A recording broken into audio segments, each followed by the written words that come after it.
been a wee while since we've had a blind live session. It's been a few months since we've had Roddy on the vPub. And it's just been a few days since the Thompson Brothers released the latest series of their mystery malt. So why don't tonight we combine all three of those things and get together for a wee bit of a blind session. The red faces tonight will be fully on me, but that's okay. I'm looking forward to it as always. And I'll see you all in a second.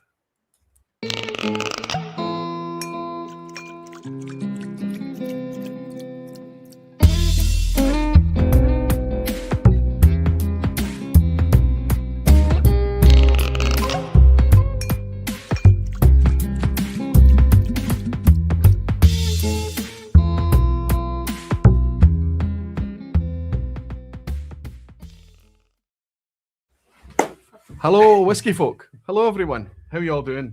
Hello, Roddy. Welcome back again. It's good to have you, buddy. It's good to have you. I like that there's somebody else that I can... I was looking over there. I was just in deep thought. I like that there's somebody else that I can reach out to in order to share the potential embarrassment of blind tasting live on I love camera. being wrong about whiskey. I do it all the time. I like being right about it. It doesn't happen. Yeah, It doesn't happen often enough. I'm leaning into the inevitable outcome here tonight. Well, let me ask you, we've been enjoying our chat before we went live tonight. It's nice to have a wee quiet catch up. But what I didn't bring up is part of the inspiration for this session tonight. It was always in my head to do this. The thought of having a sealed case of that hadn't dawned on me, but the idea of just having a few of these mystery malt bottles and doing it live with somebody like yourself was always something I fancied. But then the Thompson Brothers, Phil and Simon themselves, did their own video. I don't know if you saw it, from their dungeon up at Dornoch Castle, and they opened their own case and they sat and tasted through their own 6 whiskies. And they did the exact same thing as what we're going to attempt to do tonight. We're going to have an initial kind of reaction and things. They didn't dwell on do they like it, because of course they've bottled it, so they're going to like everything they bottle, right? We're going to do that. I hope we're going to be mindful enough to dwell for a second first and to think about it. Think about, is this worth the £65 a bottle potentially?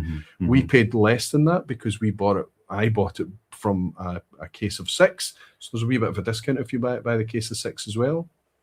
£351, so it's about £59 or something like that a bottle. Anyway, you would consider, is that worth it? What do we think about it? And then we'll go into a semi-blind phase where we'll pull up the lists and kind of try and work our way around it. We might want to gamify it a bit. We might want to kind of keep our cards close to our chest, but it's relaxed, it's fun. And if we were at the club trying to blind taste, would be crowdsourcing it, wouldn't we? We'd all be sitting at the table. Arguing about it. Oh, are you sure they're smoking that? It's certainly going to probably be a thing tonight. Anyway, that's the plan for tonight. It's going to be quite easy. There's a couple of things I wanted to want to abuse the fact that Roddy's here for a couple of things first before we get into that, but I'm glad to have him here. I know it's always popular. You guys like to have him here as well. So while we're going to just go through, it's almost a phone-it-in episode from me. There is a quiz at the end. We've got a quiz ready, of course. But other than that, there's not much prep for tonight. We're just going to literally... I've got the box here. These are still sealed with the Thompson Brothers tape. We're going to crack it open live, just randomly pick one at a time. So we might end up with a heavily peated one first. Of course. We've got no idea which direction you're going to go in, right? Chaos. Not that it matters much to me how much peat there is on it, right? I mean, if a wee bit of chaos on a Thursday night's all right, though, isn't it? Aye. Anyway, before we get into all of that, we'll do what we always do, and we'll jump in. Firstly, I'll say cheers and welcome to Roddy. Slunge and I welcome some of you beautiful whiskey folk and dedicated barflies. Cheers. Chin chin. Who do we have in this evening? My mouse is ridiculous. You might notice that there's kind of a different vibe going on in the background. Confession at the start of the thing. Obviously, last week's confession themed vPub. 1,131 bottles cluttering the place up under my feet and things like that. So I've spent the last few days clearing everything out and trying to make space for the stuff that I really want to keep here. Roddy has witnessed there's a pool of whiskey out in the hallway. There's a trip hazard out there, a big trip hazard. And I've gone through and I've kind of weeded out all the bottles that have had their time. They've done what they need to do. And I'm going to have to start to run closer to a kind of a regime where it's, if a bottle comes in, maybe one bottle has to go out or something like that, because we were beyond the point of saturation for space here for a wee bit, but it's been cleared out now. I've got some new shelving in. There's some new shelving over there to make a bit more space because I couldn't bring myself to throw out as much as I needed to. So I've added some shelves. So it's meant that the lights are a wee bit different and things like that, but it doesn't matter. You're hopefully here for Roddy, you're here for the chitty chat, and you're here for the potential chaos. The embarrassment. Yes. So if we're looking a wee bit shady or the lighting isn't right or we're overly saturated, it's probably got a lot to do with the tie-dye. Anyway, let's scroll up. If you're trying to get my attention tonight, just type Aquavite or at Aquavite, and I should be able to pick it up. Max Crichton in Austria is here. Good to see you, buddy. Roddy can be seen from space. Thank you. That's the plan. He's in his uniform. If you know the Roddy emoji, maybe you can use that Roddy emoji there. You'll see that there it is there. You see that's the t-shirt, the tie-dye, the uniform that you're wearing. Yeah, absolutely. Lads, you have one out of 6 to beat after sight. Oh, Adrian, you've spoiled. I wasn't going to say what the Thompson Brothers got. 1 out of 6. Wow. They only guessed 1 out of 6. Roddy, if I was offered 1 out of 6 tonight, I'd take it. well, I still get pelters from Matthew because when we did a blind tasting at the shop, I got 1 out of 6, whereas Matthew got 2 out of 6. Oh, so therefore he's clearly the expert taster. And it's clearly twice as good as you. Twice as good as score. Me, yeah. I mean, the top score there out of 30, me and Matthew and 30 guests was 4 out of 6. Well, that's considerable. So that's pretty good. But what was the format? Semi-blind or fully blind?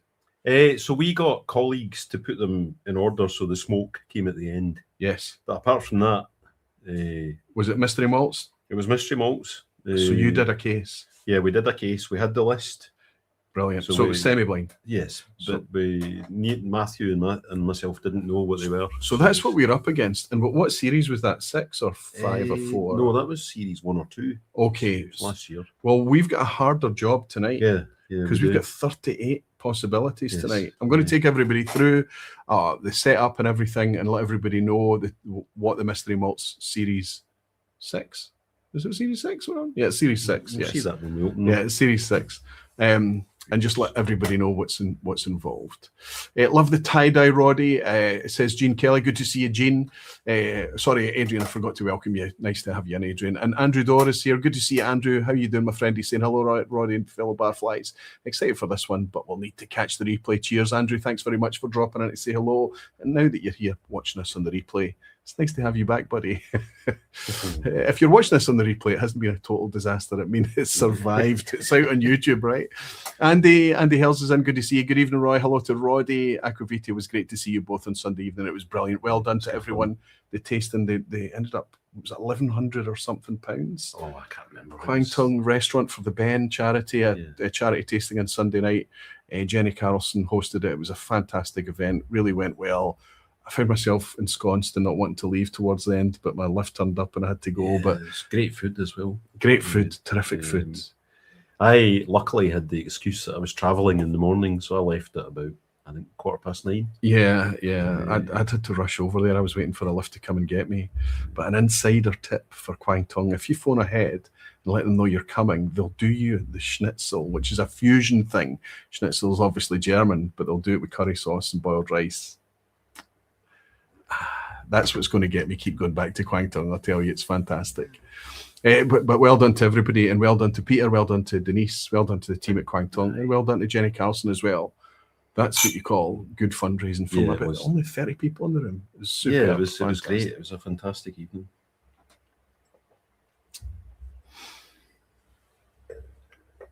Now, I don't know where I am. Here we go. Justin Wan is saying good evening to all my barflies. If there's anyone switching over from the World Cup match, almost fell asleep watching that. Hopefully a couple of drams will wake me up. My son, who loves football, Roddy, will testify. He was watching on the couch. He's fallen asleep as well.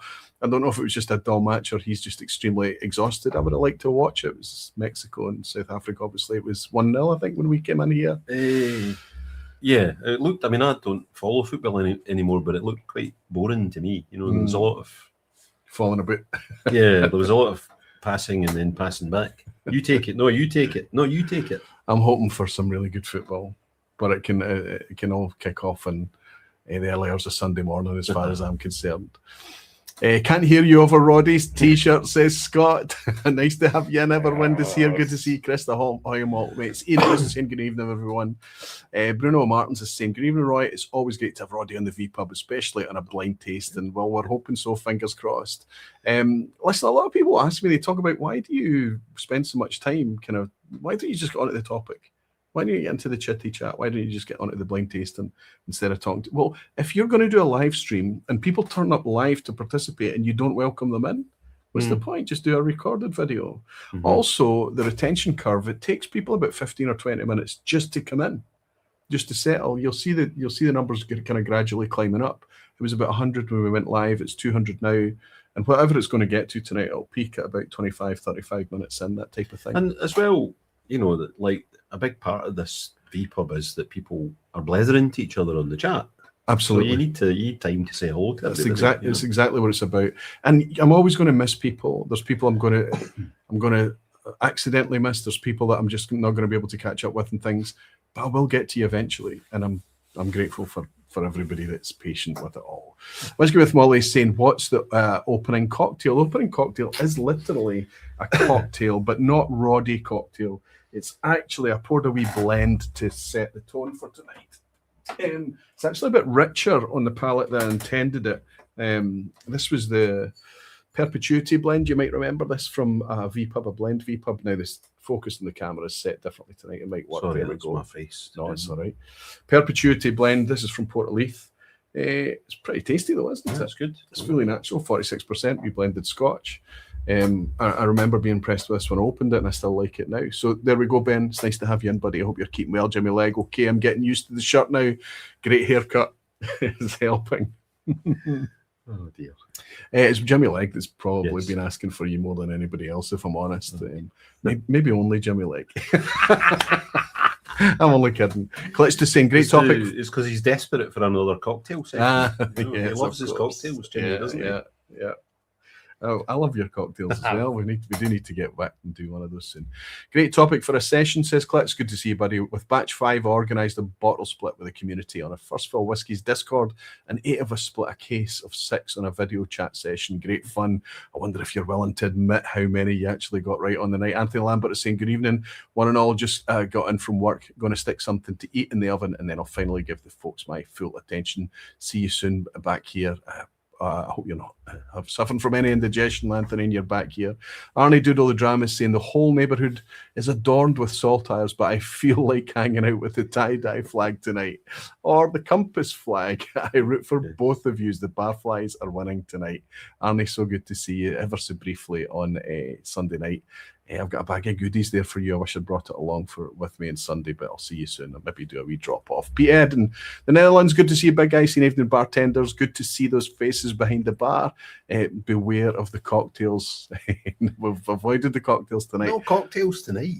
I did slip up a wee bit. I had spicy wedges to eat for dinner tonight. I was trying to keep it plain, but I completely forgot, and I just went for it. But whatever, it's fine. I mean, the warm-up dram will take care of that, surely. Well, and if not, we'll have 2 warm-up drams.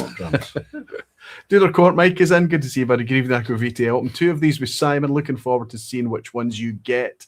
And Jeffrey Bangers is saying I'll be putting on some dead in the background in honour of Roddy's shirt. Fantastic. Hellswood is saying, always great to have you both behind the bar. Bring on the shenanigans. And Derek McGrainer in Dublin is saying, good evening, folks. Good evening, Gaffer. Good to have you in, Derek, as always. Good to have you, Helen. Good to have you, Jeffrey. Good to have everyone. Listen, I'm struggling to keep up with the chat already, but I want to say thanks to Frank TG, who's bought me a wee dram from the States Aquavita. I won't say who I've wagered on to get the most correct this evening. Maybe the fellow with more hair. I don't doubt for a second that you'll be the favourite, and I don't judge you 1 minute, Frank. Thank you very much for buying me a wee dram. And Andy's celebrating being a member of the Barflies for 8 months, and he's reminded us £1,160 raised. Fab generosity. Yes. Cheers to one and all. That's just absolutely terrific. Well done again. Cheers to Frank. Cheers to Andy. Cheers to Helen. Cheers to everyone. Chin chin. When I was thanking everyone for the session on Sunday night, I did forget to thank Andy and Helen for all the terrific work that they did with the tombola, the raffle, and just helping the fundraising along.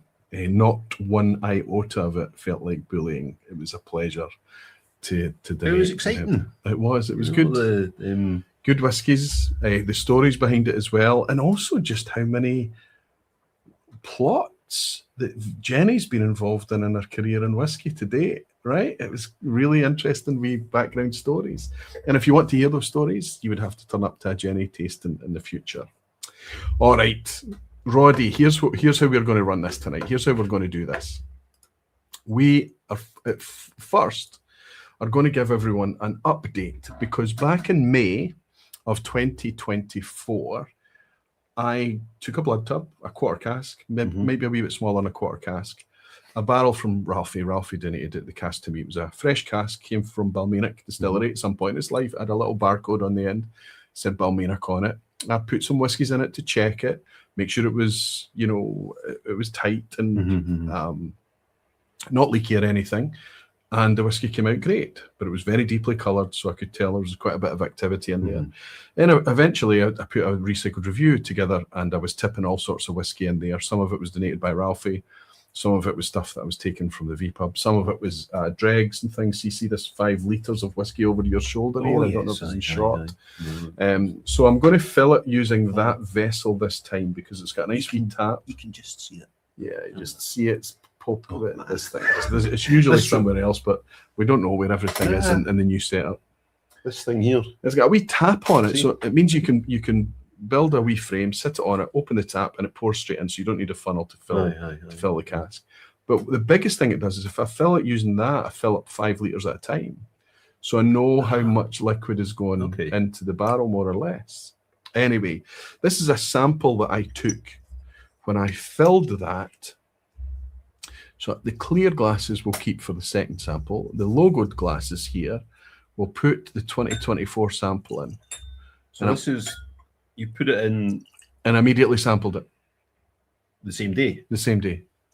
So this is kind of the starting whiskey before the effect of the cask? This is just... I rolled the cask up and down the driveway and took a sample. That's pretty much all that happened.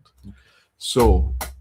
what we're doing now, and it's a pleasure to share it with you, is we're going to be able to taste the original mishmash of muddy everything that went in, and then we'll be able to try the sample I drew today to see how it's gone after 2 years.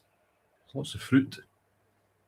I remember not being completely offended by this, but once you take a wee sip, you'll realise that, sorry, I shouldn't be putting things in Roddy's head. Anyway, cheers. A lot of people out there are... It's not nearly as bad as I remember it. I wonder if it's marrying in a sample bottle. I guess so.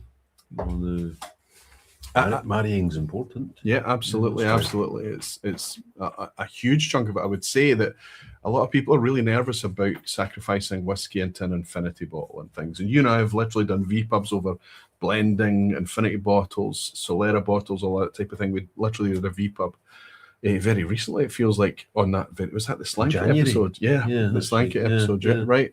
So it's kind of almost like a follow-up to that, because it's, if you're precious about your whiskey and all of these drams are valuable, you really don't want to be sacrificing them for experiments like that. But if you find yourself a little bit like me on the back of last week's vPub topic, where you've got so much whiskey, then there's fun to be had in these experiments, and also a practical use as well, where you can actually just see what's happening to whiskey as you mix it and play with it over time. I'm doing it on a much bigger scale. I'm not sure how big that cask is, but I'm going to guess it's somewhere in the order of 100 litres or maybe just a bit less. I'll know a bit more once I start filling it this time. But there's over 100 bottles in the hallway right now, right? And those are going to be donated to that task. And I have been a little bit leaning towards higher ABVs on the bottle cull this time, because I noticed, I felt last time this was quite soft. Immediately it was quite soft. Let's see how it is today, fella. This is the sample, June 26th, 11th of June. So I took this earlier today after 2 years in the barrel. Just over 2 years it's been in the barrel now, just to see if things have changed much. Because if there's somebody out there procuring a barrel and thinking of doing a similar thing, it could be dangerous. It could be encouraging a lot of people to waste a lot of whiskey. But obviously not everyone's in my situation where they end up over accumulating to the extent that I have because of the content and things like that. But I suppose you can get the wee 5 litre casks. They're I know they're expensive for the size of them, but obviously there's it's easier to fill that than it is. Absolutely. And you're doing the same process. I put it to you, I think I'm in a safer territory because the liquid to wood ratio of a wee 5 or 10, even 10 litre cask is, you need to keep an eye on it weekly almost. It'll turn over much. Whereas I can go out there every 3 months almost and kind of take a wee draw and see what it is. I'm going to need to find I'm going to need to get a copper valage for it because I'm using a Velux pole right now. It's not ideal. Anyway, let's go in to see how it's kind of.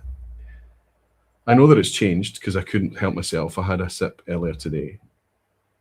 Oh man, there's a ton of raisins in the 2 year sample. I'm a wee bit excited, but I don't want to get ahead. I'm just going to let you. A ton of raisins in the newer one. Yeah.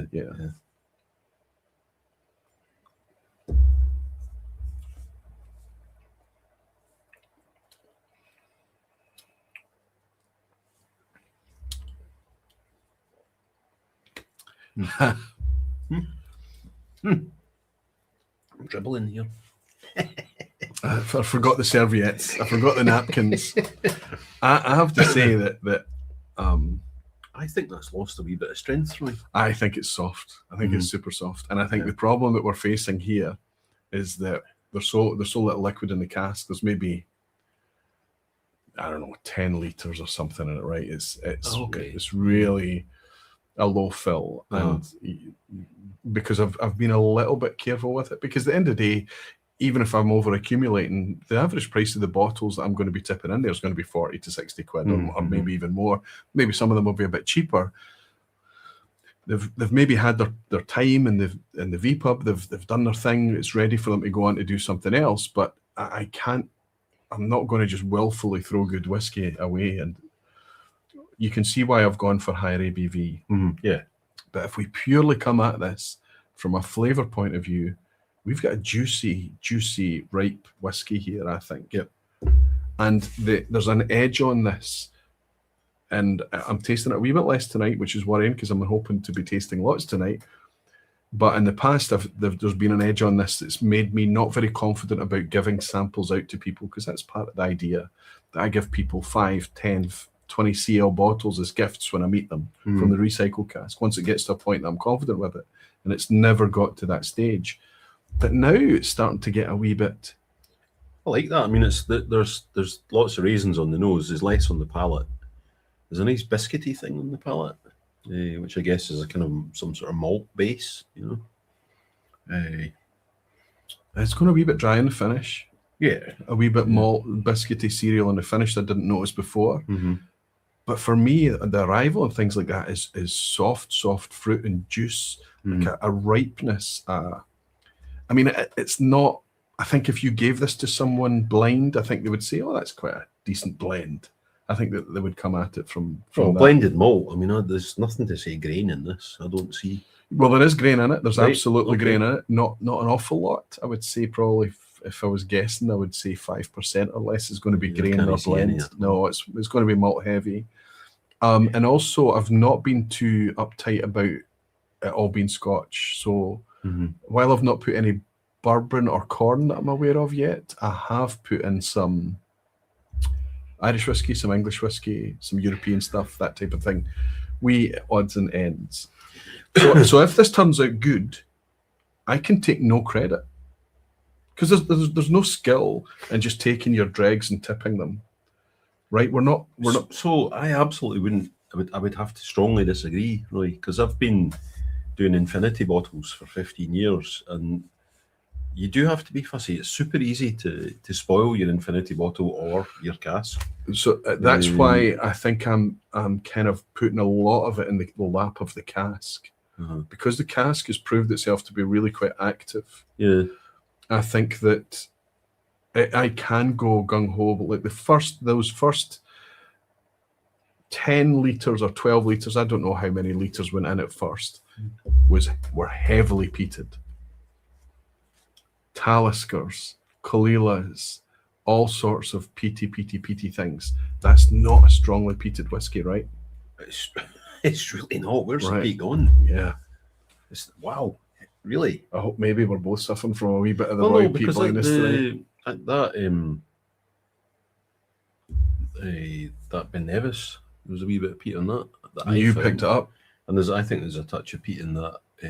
Sorry, I poured Roddy a wee welcome dram with a 96 Ben Nevis just to see if we were enjoying our whiskey tonight.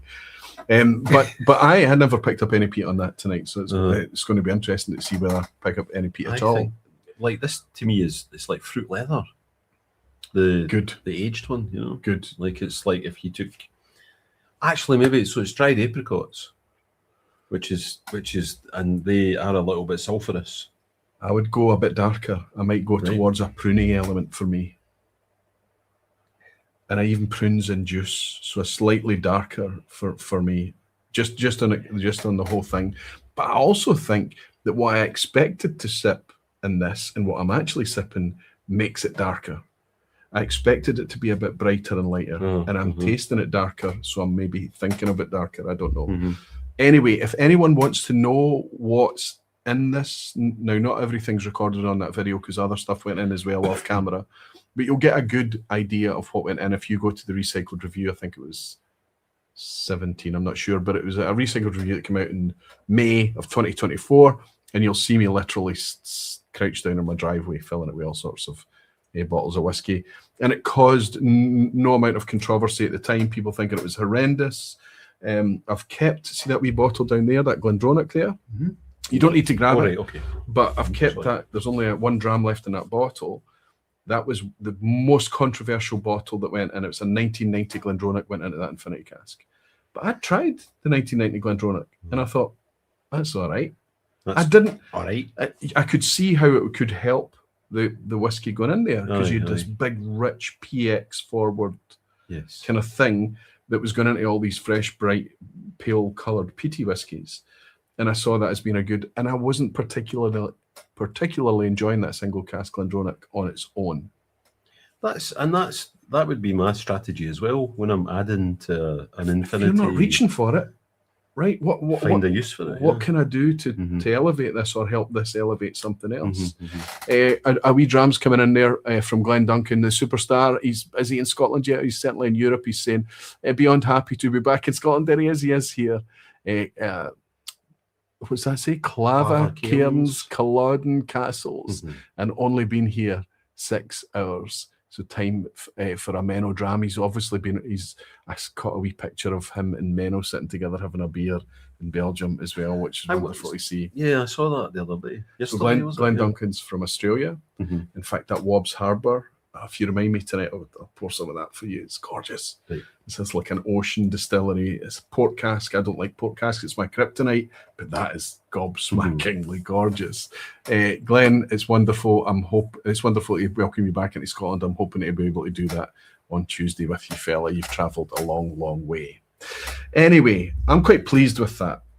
Put it this way. Deservedly so. I don't think I can take much credit. I'm not putting much strategy into it. I'm picking the bottles that have done their turn. And they're going in the infinity cask, so it's helping me from a practical point of view. And if the whiskey ends up being something that's drinkable, and for the people who care, for the people who I meet, the Glenn Duncans of this world, let's say, in the future, if it works out nice, I might be able to just make wee samples and hand it to folk. That's the plan, so that I can give back a wee bit. I think you could make a very good Rob Roy with this. Of course you could. Next time. Well, I tell you what, not with a sweet vermouth. Not with a sweet vermouth. This is the first bottle that's Well, I've gifted a couple of bottles out there. There's a few people with it when it was very young and raw. But now that it's come on a wee bit, now we've got that kind of leathery dark fruit thing going on. That's a gift to you. So you can go and take that wee 10 cl, 20 cl, I think is that bottle, 20 cl. And you can make your Rob Roy's. I think it needs a bit more alcohol in it to make a Rob Roy, but that's because you started on the Ardnamurchan. Because remember, yes, I made it the wrong way round, and it was twice as strong as it should have been. It was a reverse Rob Roy, but it ended up being a reverse Rob Roy, and it was the chat that pointed out that you'd added double the whiskey. And I loved it. So, but in your mind, Rob Roy should always be that strong. That's right. That's not as good as Roddy's Rob Roy, right? Or what became known as the Rod Roy. Became a Rod Roy after that, didn't it? But the tradition would be for whiskey more like this strength. But I reckon this with a blank vermouth, not a dry, and not a sweet vermouth, but like the white version of vermouth, which is also sweet, like a summer Rob Roy, a garden Rob Roy. Well, you can test it. I'll test it, and if I get a good one, I'll bottle it up and send it back to you. Well, no. Well, I'll just go out and take some from the garage. Of course, and I just I can do it. Well, I'll send you the recipe then. Perfect. Right. Oh dear. I think it's time to get our teeth into the challenge tonight. How are we doing for time? I think we're doing all right. I'm going to grab the trusty knife. Now, it would have been nice to have a case and rip open the case and take out individual bottles from the case, but this has been shipped down from Dornoch to me. So the way that they shipped the case, I'm going to, for theatrical purposes. Do you want me to hold that for you? No, it's fine. Is they ship it in 2 cases. So that's 2 6-bottle cases, isn't it? And I get really excited. I thought they'd sent me 12 by mistake. So they split it. Well, it's just the thing, if you've got 1,131 bottles in your collection, you still get excited over getting 6 for free. Right? But no, that's not what's happened. They've taken a case of 6 and divided it as 3 and 3 over 2. Okay, so do you want me to hold that for you? Will you cut it open? Perfect. Well, we should have practiced this, right? Do you think we can just cut it open cut it open in the box, eh? Okay, fair enough. See if they're all bubble wrapped up. I'll be gutted because that's not theatrical. That's just a pain in the backside. Don't cut Roddy's finger. No, we're good. We can go straight in. 3 and 3. Excellent. Right, I'll let you. You can pick randomly. Randomly pick bottle. Eeny, meeny, miny, go. Oh, it's got a question mark on it. Okay, so Series 6. You can see I've got a couple of Thompson Brothers bottles over my shoulder here. So I'm going to pick one that I've opened. Should have kept the cap on this. The cap's gone missing to this. I can cover this up again. So just to show you, until you tear the foil and you take the cap off the top, and only at that point do you work out. Does that? Yay! There you go. So we've got a Lochlea 14-year-old in this one. And I don't remember what my other one was. I thought I done Ardbeg as well. Yeah, Ardbeg 16. Ooh, nice. So a 14-year-old Lochlea, 65 quid. That's good value. Mm-hmm. But a 16-year-old Ardbeg, if you're buying that, if you're paying Ardbeg money for 16 years of Ardbeg, I know. You'd be paying a damn sight triple more. figures. Aye. Triple figures at least. So I think I have been encouraged by the quality, by the value, all the practical sides. But more than anything, this speaks to me on a whiskey-loving level that's difficult to articulate to everyone. I think it's easy to articulate to the people that are tuning in tonight, and maybe you. This channel was started on blind tasting. Mm-hmm, mm-hmm. I was just the potential for the fun that whiskey blind tasting could bring. It seemed to me that there just wasn't enough of it happening. Mm-hmm. It just why would you not go in there? Why would you not? If no other reason, not to test how great you are at blind tasting or anything, but do you like it? Mm-hmm. Do you consider that you've got good value for money? Would you buy the whiskey again? All of that. And then you can go on to try and guess what cask type it is, what strength it is, what age it is, what distillery it is, and all that great fun stuff. But now, so we're 9 years down the line after the channel, with blind tasting everyone's doing blind tasting now. Mm-hmm. Everyone loves it. Nobody expects anyone else to get it all right. No, But I mean, feel it's like when I impossible. first discovered blind tasting, Maybe it was because it came from wine and the practices and the culture around wine that people were expected to be able to pick this up and go, oh, it's clearly a Talisker.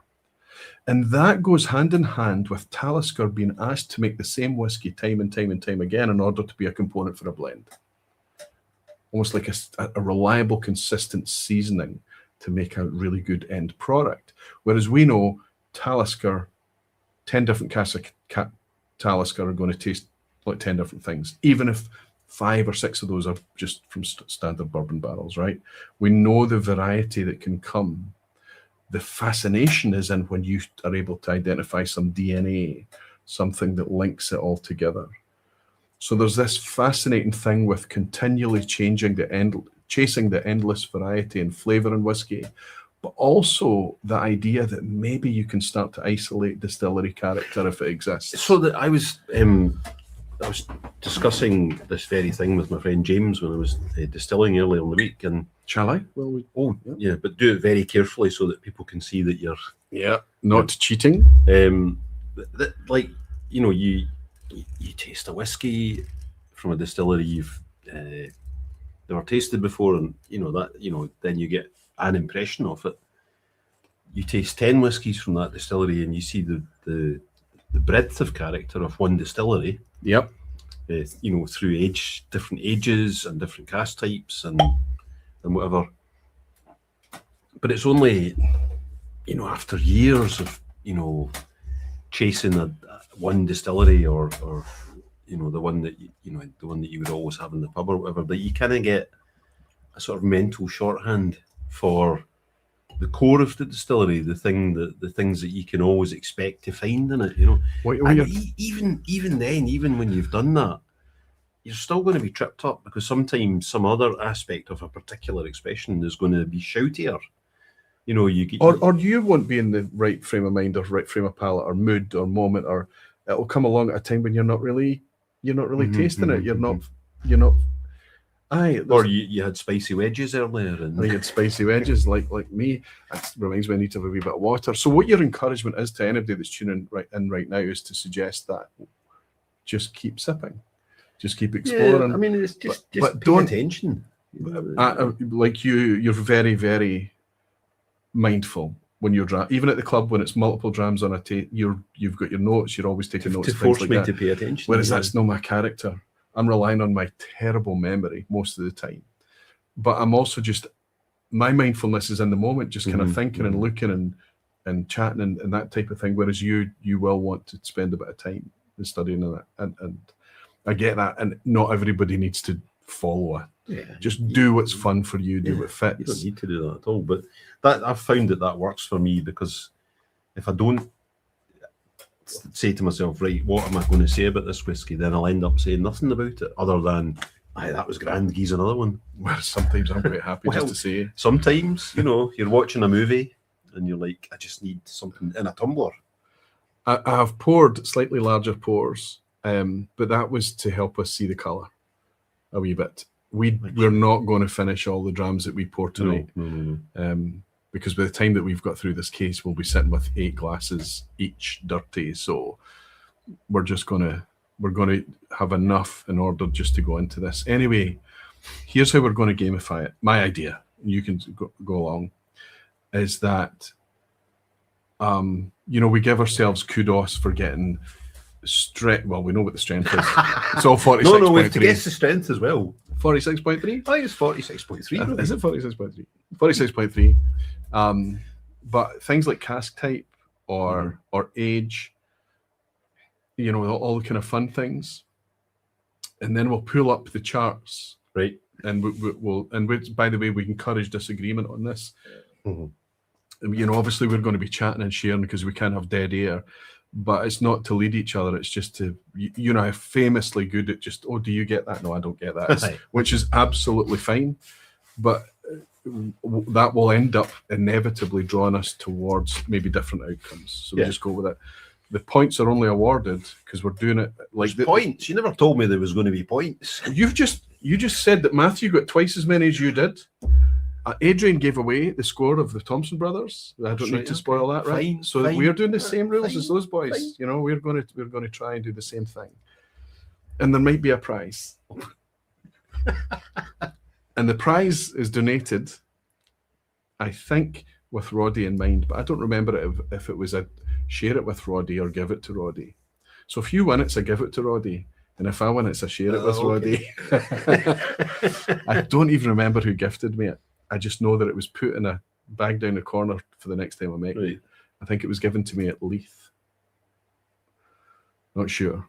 I saw you just walk past at Leith and that was it. Anyway, here we go. This is dram 1 from the case. The cork is over here with the reveal on it. There's also a strap label across. And you can see there's no clue. There's no way that we can see what that is there. I don't know. We'll not see. Will it try? Will it even attempt it? It doesn't matter. You can just trust us that there's no clue of what we're into. But I'm going to share some facts with people because this is a fascinating wee thing. This is Series 6 of the Mystery Malt. I think it was Series 4 that went to the States. And 1, 2, 3, and 5, and 6 have been. But this is their biggest outturn, 9,960 bottles. This is a split. It's useless to us. We can't read that, right? We can't read that. So I've had to split it down a wee bit so that we can see it, that you can see it on a screen. There's 38 different whiskies in the outturn this time. It's massive. There it is there. Now, we're not able to read that any better either. I don't know what's going on with the justification there. I might be able to tidy that up. But that's the 38. So what I've done here is kind of make it, firstly, this is the distilleries. And the reason that Bowmore is written down there 5 times is because there's 5 Bowmores to pick from. Right. And obviously we've got 2 Laphroaigs, 2 Highland Park. You can see there's duplicates elsewhere as well. Here's a wee bit of a stats for you. There is, out of the 9,960 bottles, 19 years plus, there's 1,999, almost 2,000 bottles are over 19 years old. It's 65 quid a bottle, right? What are you selling them for at the shop? 65. 65 quid, okay. 10 to 18 year, 5,176, 65 quid, which I think is still fair pricing for age-stated, good quality stock picked by the Thompson Brothers. So we're talking about 72%. We're already in good shape. Yes, indeed. Now, what's interestingly, see this 2,785 bottles, less than 10 years? Spoilers again for the Thompson Brothers video, but it's great to see 2 of the lineup. They were putting at legacy distilleries with decent age statements, and they both turned out to be new wave distilleries at single-digit age statements.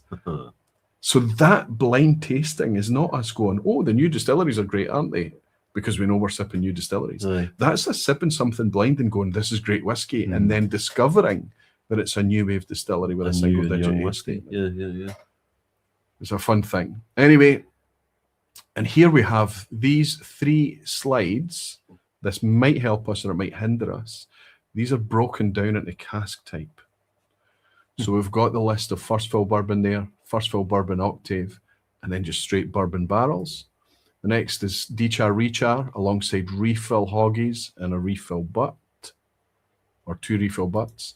And then finally, we've got the kind of wacky, the more wacky cases where we've got rejuvenated ex-wine, first fill Oloroso, second fill sherry hogshead, refill sherry butt, first fill wine barrique, and finally 2 port casks, a ruby port seasoned barrique and a port seasoned quarter cask.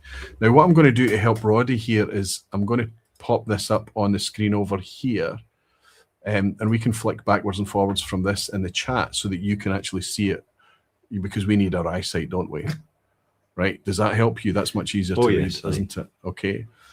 And obviously, we can also flick forward to the casks as well and see exactly what the people are seeing on the screen right now out there as they tune in live. I couldn't figure out a better way to do this because there's a lot of information there. There's just so many whiskies, right? But here's the first thing that we're going to do. We're not going to get too distracted. We're just going to go in and decide, is this a good start? Are we enjoying this? I'm in already. I'm just it's one of the worst things you can do blind tasting is just to get the sniper rifle out and go. But sometimes you go in with your first gut. So do you want a pen and paper, Roddy? Would that help you for things that you want to keep quiet? Because I know that we're probably a wee bit nervous about leading each other. Oh, you mean because we should be? Yeah, I mean, are we calling it after we've tasted all 6? No, we're calling it as we go along. One at a time. I don't know that I need. It's almost like the qualification for the World Cup. You know, as the competition goes on and you're running out of opportunities, you're really struggling to get the successes, right? So, is there a pen within your reach over there? I thought I just put a pen out of my reach. What am I doing here? Silly. So I'm going to take a piece of paper and I'm going to offer you a piece. Okay, it's up to you whether you use it. Just in case you want to, because there are a few distilleries out there on planet Scotland that have such a classic style that when you catch it, I think it's you just need to go with it. It happened to me with the blind tasting in Leith on the Friday night. I got a Ciora note, a bright syrupy orange that I get in Arran. And it was an Arran 10 barley, the heritage barley release, right? And the other one, I can't remember the other one I got that night. Oh, it was a lactic note. I got it in Bladnoch, and I picked out the Bladnoch. So I got 2 out of 6 on that night. But it was in front of a room of 120 people. It was pretty stressful. Yes. But 2 out of 6, you take that, right? No, you absolutely take it. You do, right? Something has happened to me in this glass. I'm going to have my first red face of the night. But I think I know what this is. So I'm going to write it down. Now, it doesn't mean I'm going to get the actual selection correct because, you know, I'm going to have to go into the list and try and work out. So there's a kind of the palate to me is quite surprising on this one because the nose is quite dry and heathery, even mineral. But the palate's finding that in the palate too, though. What are you getting on the palate? I find the palate really juicy and fruity. That's interesting because you found the Ben Nevis dry tonight, and I found the Ben Nevis juicy tonight. I think it's just maybe. Okay, no, it's juicy as well, but I'm finding it that there's a nice limestone chalk type minerality through it, but it's a wee bit floral as well. Quite floral. I'd go as far to say Parma violets. Again, let's try to just kind of not lead each other. I mean, the brothers Thompson, they were quite happy just kind of chatting it out, and I guess once you get confident in your own assessment, you know, it's. I think if you're sipping in company who are less experienced at nosing and tasting, you might lead them a wee bit. But I think most of us at the club are really quite stubborn, right? We're just like, nah, you're talking out your backside, you're not getting that. Away and don't talk mince. Yeah.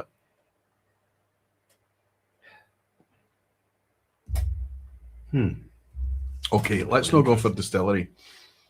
I think I know what the cask is here. Or I feel confident about what the cask is here. What would you suggest on the cask? I think that's a fairly fresh bourbon barrel. Second fill, first fill. I agree with you completely. So when you said fresh, I think I would be drawn to bourbon barrel. Yeah, first fill potentially, but it's not very active as a first fill, depending on the age. I think bourbon barrel. I think we're definitely in bourbon territory. I'd agree with you on that, right? But I also think we're sipping. This is just a question of the age on it now, though. Have you got a distillery in mind? Not really, no. I want to look at the list. Okay, let's pull up the list. Let's pull up the bourbon barrel slide so that the folk can see what the choices are. There we go, it's all on the same. So whether it's first fill or second fill.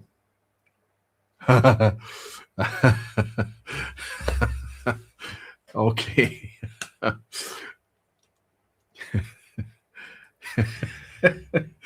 I'm laughing. I should explain why I'm laughing, but Do you want to see any more whiskies on the list other than that? If we switch over to Can we see the full list? Yeah, the there you go. long list. Isn't yeah.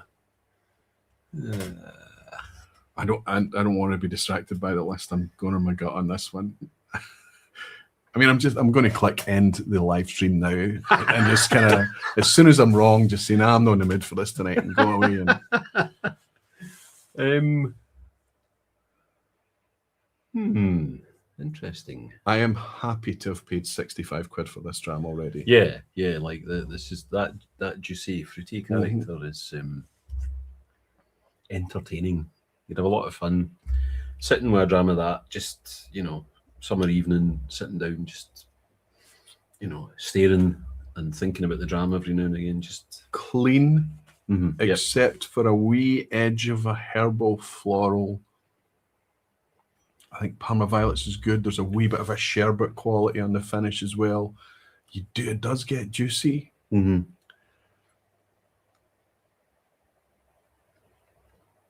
I think I'm comfortable on the distillery on this one. I mean, looking at that list of, assuming that we've not been completely, I guess it could be D-char, rechar. Looking at the master list, I can take you to the D-char rechar list.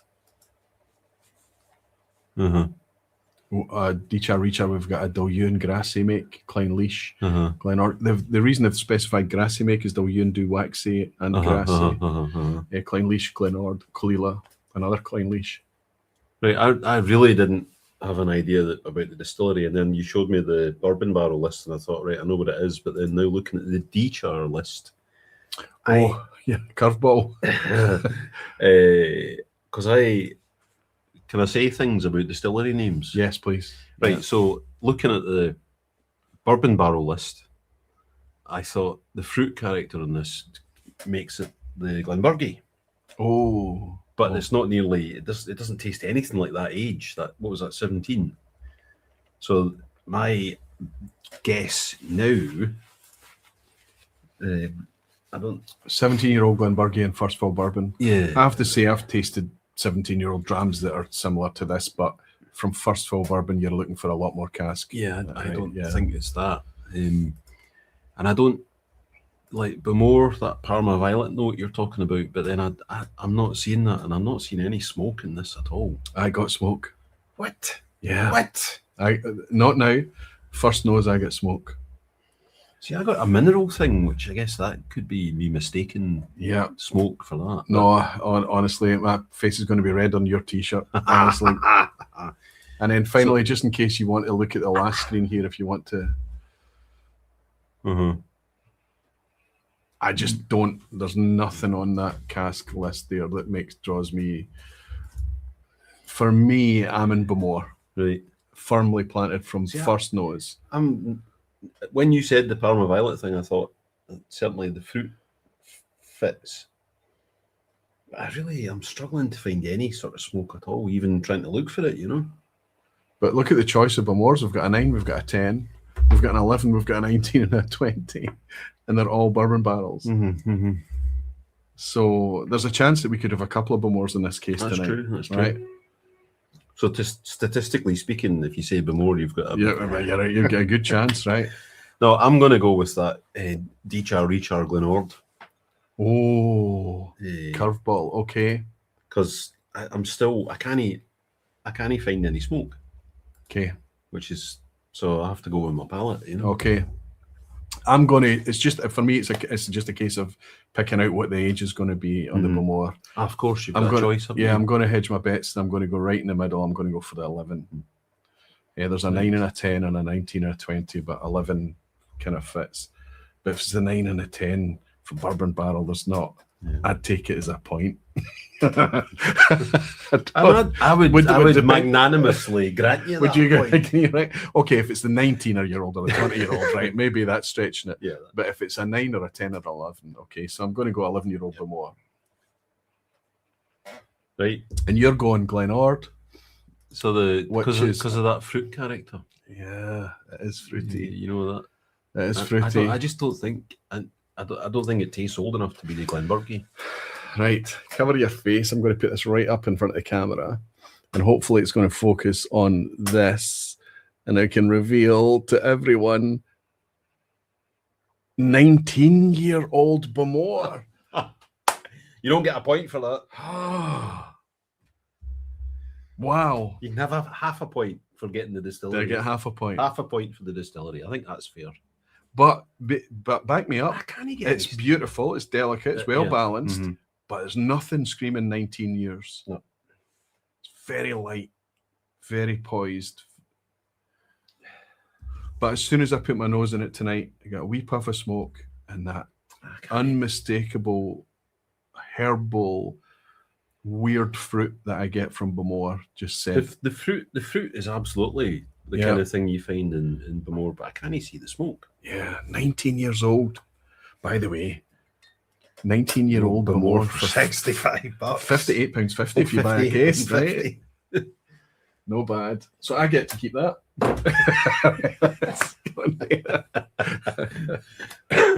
That's a great start. It really is. It's a great start. How come I saw the smoke earlier and I can't see it now? Hey, it's contagious, Roddy. It's contagious. Did I understand well about this series that all bottles bear the same ABV or not? Greg, all this. The only thing that's changed is the few that came out were 48.5. And I think what's happened as time's gone on is some of the things they wanted to release were below 48.5. But also they can make it a bit more profitable, probably. I'm guessing. Don't want to put words in the brothers' mouths, but 46.3, it's still integrity for us. But the ABV's a wee bit lower. I don't know, just maybe opens it up to a bit more of a wider reach, yeah. But for me, 48.5, they were all 48.5 on each and those releases. And now in the last two releases, I think they've all been 46.3. Honestly, still can't see any. Even now that I know what it is, I can't see any smoke. Do you know what will give away the smoke in it? Is if that glass is empty or nearly empty and you put a wee cover over it, and then you come back, or a dry glass, it will give up the smoke then, and it's too late by then, right? I know. You know, this is usually a Friday morning for me whenever the vPub's gone and I've missed the smoke. But it happens regularly.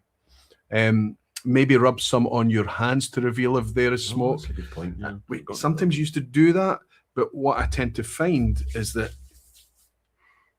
when I was really sensitive to whiskey smells and early in my whiskey journey, when my brain hasn't tuned out as much as it's tuned out now, I used to be able to find that. I used to find that useful, but I smell my hands.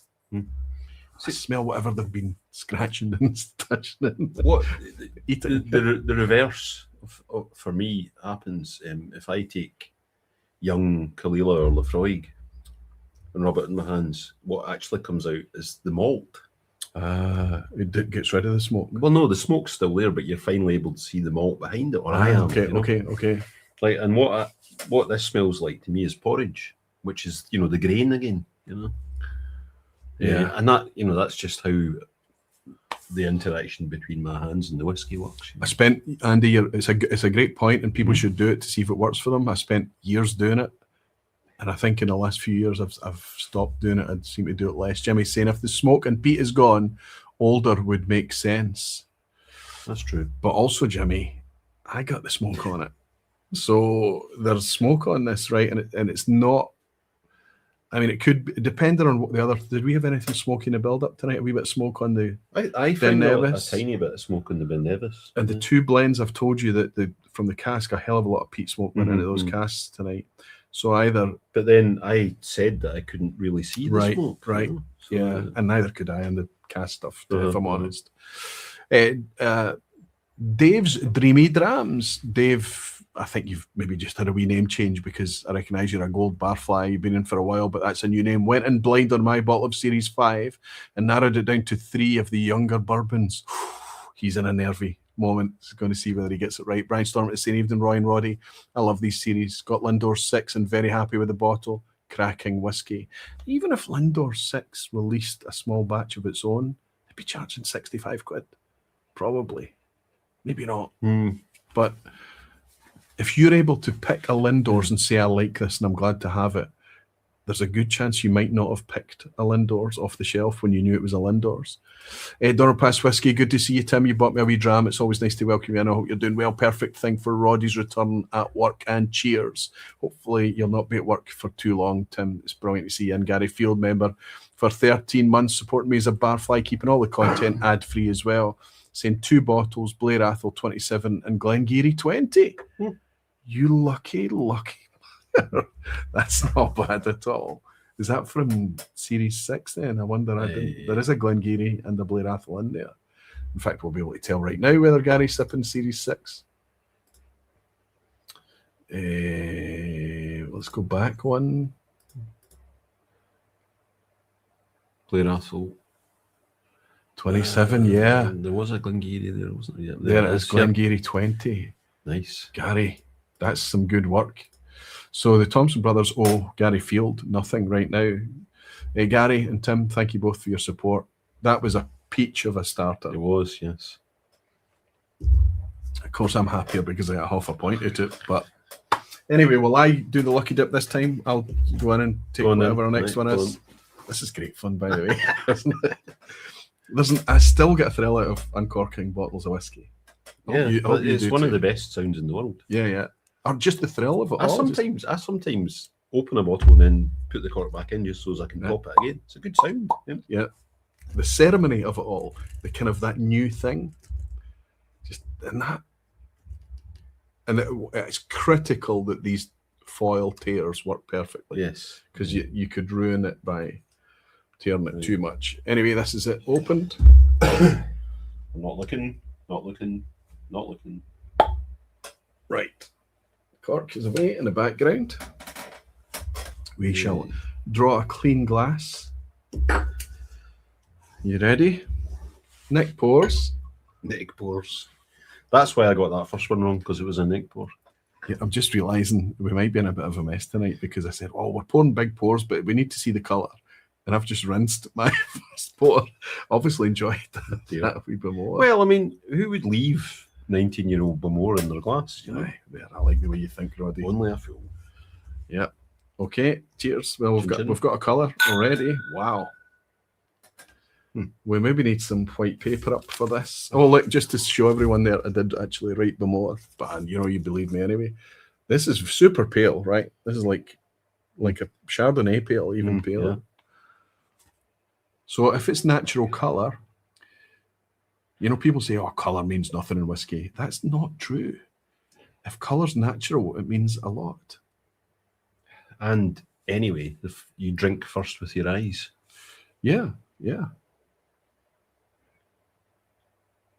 Ooh. Or technically, you drink first with your ears with the pop, But yeah, no, you do, honestly. Mm-hmm. But also, the story of the stillman at Dalwhinnie, who could tell whether the spirit being poured was winter distillate or summer distillate by the sound of it going into the glass. Mm-hmm. Do you believe it? If you're that into your job, that is such. I do believe that. Yeah. Can you hear the difference between pouring water that's just boiled versus cold water? I would say aye. I don't know if I've been conscious of it, but I think I immediately know exactly what you're talking about. Yeah, no, like you hot water makes a different sound from cold water. From cold water being poured into. And then that makes perfect sense. Yeah. Maybe I'm just thinking about the hot water gets poured on a tea bag and the cold water goes straight into an empty glass. No, they definitely make a different sound. So this is fruit. Marcos. Help me. I'm going to try it. Marcos Ferraz de Paiva. Did we manage? Did I manage? That's how I would go as well. Okay, Marcos. We'll just keep it to Marcos. I don't know where you are with that name. Brazil. Oh, congrats from Brazil. Hey. We're looking forward to... I need to keep that up at 3. We're looking forward to a wee Scotland, Brazil face-off in about 10 days' time, 12 days' time, a couple of weeks' time. Anyway, Marcos, it's wonderful to welcome you in, buddy. I'll have a first sip of this blind dram to raise a glass to you. Welcome to the vPub, fella.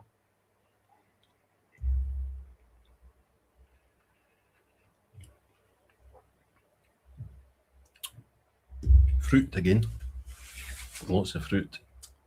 Yes. Quite mouth coating. Smoke. Oh, way. You getting smoke? Yeah. Oh, no way. Wow. Oh my goodness. What's going on? It could, with this one, it could just be high ABV. Oh, yeah. You're not getting smoke from that, no? No. Maybe not. Now, Well, no. now we are making a. Dear. What's going on? But I felt like when I came to it with no thought in my mind whatsoever, and I thought, okay, we're back in smoky territory again. Sometimes with a high ABV whiskey, when the alcohol is high, when the cask involvement is light, you sometimes get a hit. It can come across like a young peaty whiskey. But for me, I thought I had my face in something peaty. I don't think we're in Bowmore territory. It's more orchard fruit than that kind of tropical thing that I find in Bowmore. Now you're making me think it's. I honestly can't get any smoke in that, right? And I'm still getting lots of light, bright yellow and white fruits. Maybe you said tropical. Maybe no. That I'm saying that the Bowmore is generally tropical. Yes, this is not tropical. This is a more orchard fruit. Yes. Mm-hmm. We're starting to read each other's signals here. I felt that when I first nosed this, I felt like I was in a wee bit smoky territory, but I think it might just been the. I wonder if to me this seems a bit young, a little bit jaggy on the nose.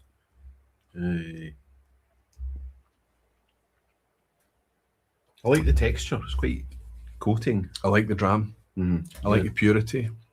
Yeah, purity is a good word for it. You know, it's a really clean, youthful. It's like, you know, it's so pattery, but you know, a rushing burn over stones. You know, it's that kind of freshness about it. Absolutely, you know? absolutely. Freshness and vibrancy. You know, and I think there is an edge to it, something to suggest a bit of youth. But there's also, despite the 46.3%, there's a silky quality as well. And I wouldn't suggest silk as in kind of soft and linear and flat. There's a texture to silk. There's almost like it's like the finest sandpaper, if you know what I mean. Mm-hmm. There's a. I don't know if we've got this distillery in the list here. I'm going to have a wee peek. So I have notions already because I'm sure I saw what I think it is in the list. Where's the big list? Here is your big list. So I move this and put the chat up when we're. Oh, I see. For old eyes like mine, I need it as big as possible. I'm desperately keen not to, because if you look at the big list, I find myself going all over the place like scattergun. But so you're looking at this list that you've got up on the screen, and the same list as the people, and I agree that I think it's a bourbon barrel, which has kind of scuppered what my initial thought was. This could be. Oh, there's a lightly peated on that list. But that's not where I'm headed. I'm still not seeing any peat at all. I'm locked in. And I'm locked in for no other reason than I feel like there's a third of the list that you could say that is, and I'd be like, oh, really? Okay. Do you know what I mean? It's I think what I'm hoping for in these 6 whiskies that we're going to sip tonight is like a bit like that Bowmore. There's going to be something that stands out. Yeah. Port cask, distillery character, something that's going to be that's going to give us a better chance of actually isolating it. Well, so you're seeing smoke and I'm not. No, No, I'm not seeing smoke anymore whatsoever. it's gone. You've talked me right out of it, and I don't get it at all. Oh, jinx. But I did. I have to admit to when I first went in, I went, okay, we're back in smoky territory again. And I think we seem to be agreed on it being American oak bourbon barrels. Yes. By every dissection, it's a bourbon barrel. Yeah. It's now, whether it's refill or first fill, but I think if it's first fill, it's a young whiskey. Mm-hmm. And if I think it's a young whiskey anyway. I think there's a wee bit of that jagginess. I'm there with you. I think it's a good young whiskey. Mm. All right. Lochlea 6. We agree. Hey, we both think we're both wrong. We both think Lochlea. We're both. Oh, this is worth it. We get a giggle out of it, right? That's true. If we get this right, I don't know how to celebrate with dignity. You know, right? I just come across like a big arsehole. I don't know how to just be cool about getting anything right. So I actually hope that we're both wrong on this one. Yes. Okay. All right, let's get the big screen up. We can tuck that away now that we've committed to Lochlea. There's not a lot of interaction going on with the chat tonight, but that's okay. I'm enjoying hanging out with you and other people here. Okay, here we go. Let's cover up. Right, here's the reveal. It is a 6-year-old. Lochlea 6! Yes! That's the Thompson Brothers pumped already. By half a point. I would put my t-shirt over my head, but I don't want to spoil things for the channel. You know? Yeah, maybe a bit later. No, maybe later. Oh, that's good. It's lucky. That's a high point. That is the high point of the evening, lucky. It's lucky. And again, it goes to show that I found the first whiskey I found smoke and I went with it. I went with my gut and I stuck with it. And I found smoke there, and there was none. Mm-hmm. So I think what happens sometimes is you get that young whiskey with a higher ABV, and when you're paranoid about not picking up smoke, you find smoke sometimes where it is not. Mm-hmm. Anyway, I'm pragmatic enough to realise that I'm all over the place at times now, but I'm quite pleased with that. When I saw the 6, I was very relieved. So going back to the Bowmore from the Lochlea, I can now see something which is like the faintest hint of, like maybe you're at an old distillery and they show you the kiln, not the kiln, the drying floor. Yes, and it's not been used for half a century, but there's still a wee kind of memory of the, that's like a homeopathic dilution of and that's what that Bowmore's doing for me now. I'm like, oh yeah, no, there is smoke. But of course, you're now sipping it in contrast as well. Aye. Yeah. But that's a creamy, pure, honest spirit. I think that's a good way to go about it. And if you pick this up and you come home with a 6-year-old Lochlea and say, that's... I'm still eking out a Lochlea from the first batch. Oh, that was a 4-year-old? Yes, because I liked that so much that I persuaded somebody to trade me. Was it not me? Was it you? Was it? I can't remember now. I was going to say Daniel, but could have been. I persuaded somebody to trade. I was involved in a circle of somebody had the 4-year-old Lochlea and didn't love it. Aye. And I feel like, because you told me in the shop, I had the 4-year-old Lochlea and I loved it. Yeah. And I went, I know somebody that's just opened the 4-year-old Lochlea. And yeah, because there was no chance of me being able to just grab one, so I had to find somebody. If there's not many negatives with this whole concept. Yeah. I'm eking it but out. But repeat purchase is a huge negative, right? That's right. It's like, oh, I love this. I need more. And even if you go into auction, you're like, you end up with a shed full of. Basically, you need to find a barfly or club member that's opened it and doesn't like it. Yes. But who's going to give up? I mean, the stuff that we're really going to fall in love with. But I was really so taken with that whiskey. It was fantastic. Well, like I say, I'm eking it out.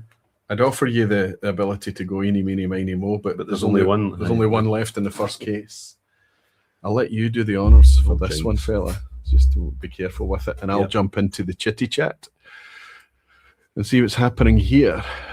That wasn't a very graceful celebration, but I don't care. I think we deserve it. Dignity doesn't come into it. We're not here to see dignity, says Jimmy. I'm a full glad fella.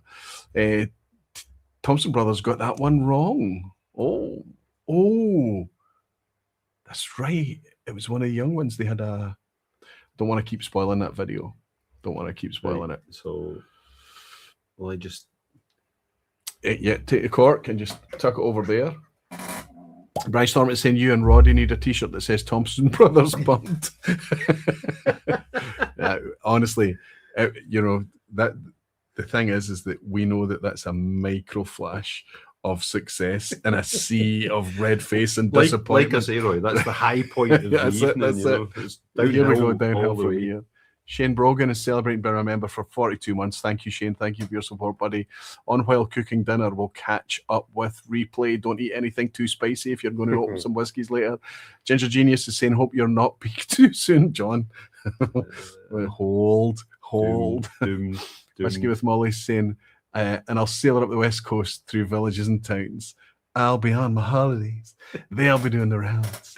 That's one of my favourite wee songs. It was right at that point in my life. Greg's Whiskey Guide is saying, I wonder how Ben Romack would perform there, especially an unpeated one, and how many casks are available for indies nowadays.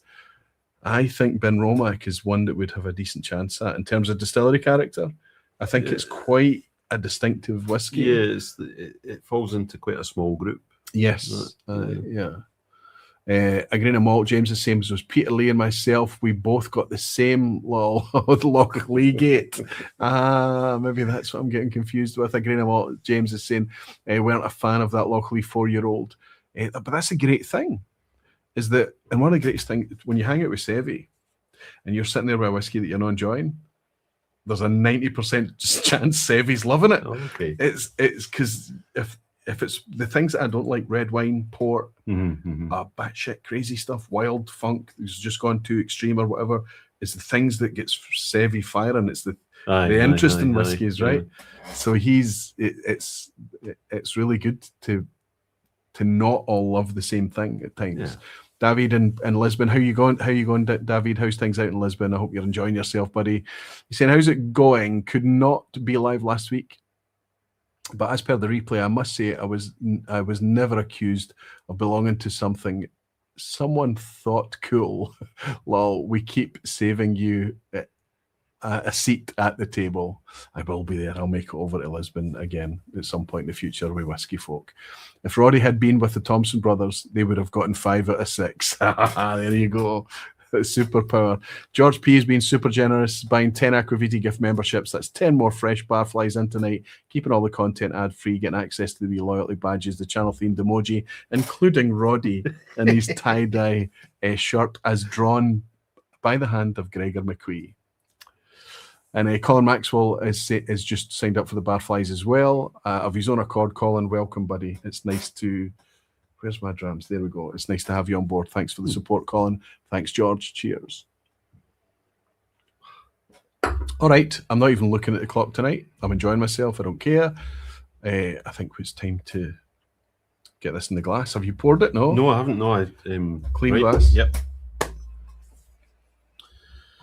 Okay. Oh, jings. Wee bit of water, I think. I'm taking it seriously. Okay. The Lochlea I would be quite happy paying 65 quid for. Yeah. £58.50, whatever mine's worked out at, with the case discount. Right. Ooh. Again, look how pale this is. Super pale. Maybe the palest we've had. Paler. Yeah, I think so. Yeah. Palest we've had is very clear. Does that help us in any way? Of course it does. We know it's not a port cask, right? It's unlikely to be first fill sherry.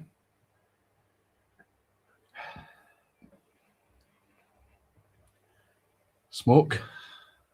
I'm not getting any smoke. No smoke. I don't think I'm going to get any smoke at all tonight unless there's a Laphroaig in here. Well, you got a wee bit with the Bowmore, so you've maybe I've gone back recalibrated to, a bit. Yeah. Okay. I think I'm going to need the palate to get any more. I'm getting lots of notes on this, but it's not helping me draw it in any kind of direction. Well, I'm already thinking this is young. Oh, I'm not seeing anything that really says old. I agree with that. But There was no kind of youthful raw sharpness. no. So nudging 10. That of that Kind order of, kind of, could be in double digits, but and it's a not very active cask or a mhm. bourbon barrel. No smoke. It's kind of on the nose, I get a toffee thing. Like there's fruit there, but there's also that kind of, it's less fruity than the first two. Similar, it's like tablet of vanilla fondant on the palate. This is a very familiar style, very familiar character. Yeah, fudgy, I would say, but the same, basically, your cooking sugar, caramelized, that caramel thing. Yeah. And a bit creamy, maybe? Yep, like the fondant thing, the vanilla fondant. Which points... But not sickly sweet. Oh, no, it's no. Maybe so that's pointing at bourbon barrels again.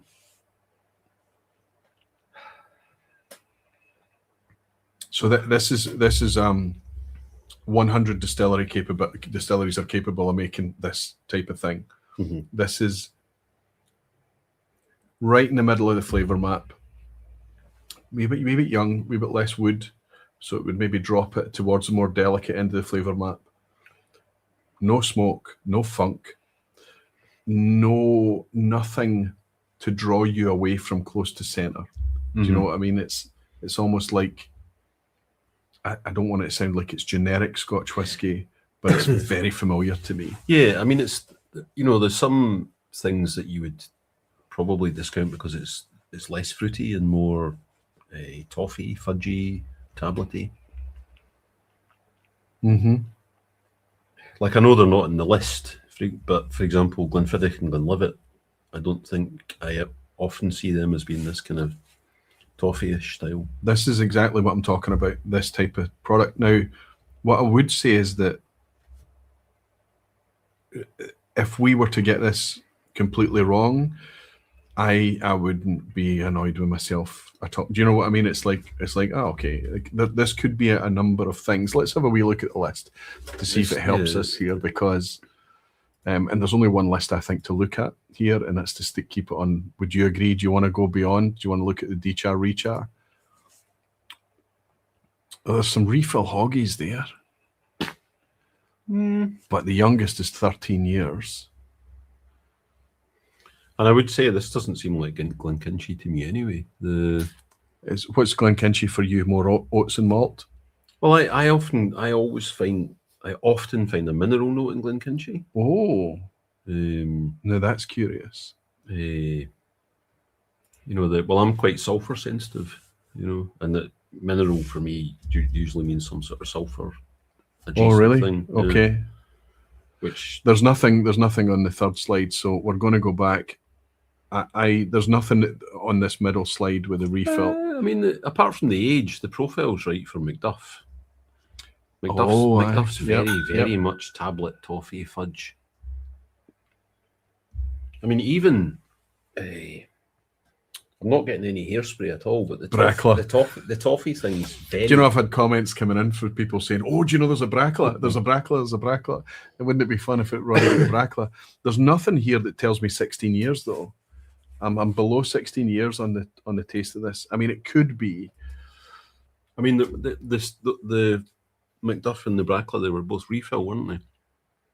Or were they rechar? No, both hoggies. The refill. Yeah. Wow.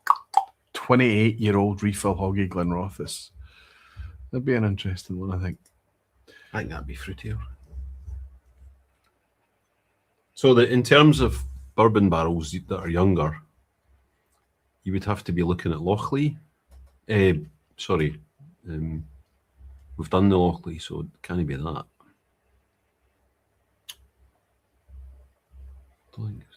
I think I'm going to stick my nose out and settle on a choice already. Well, I'm going to write one in.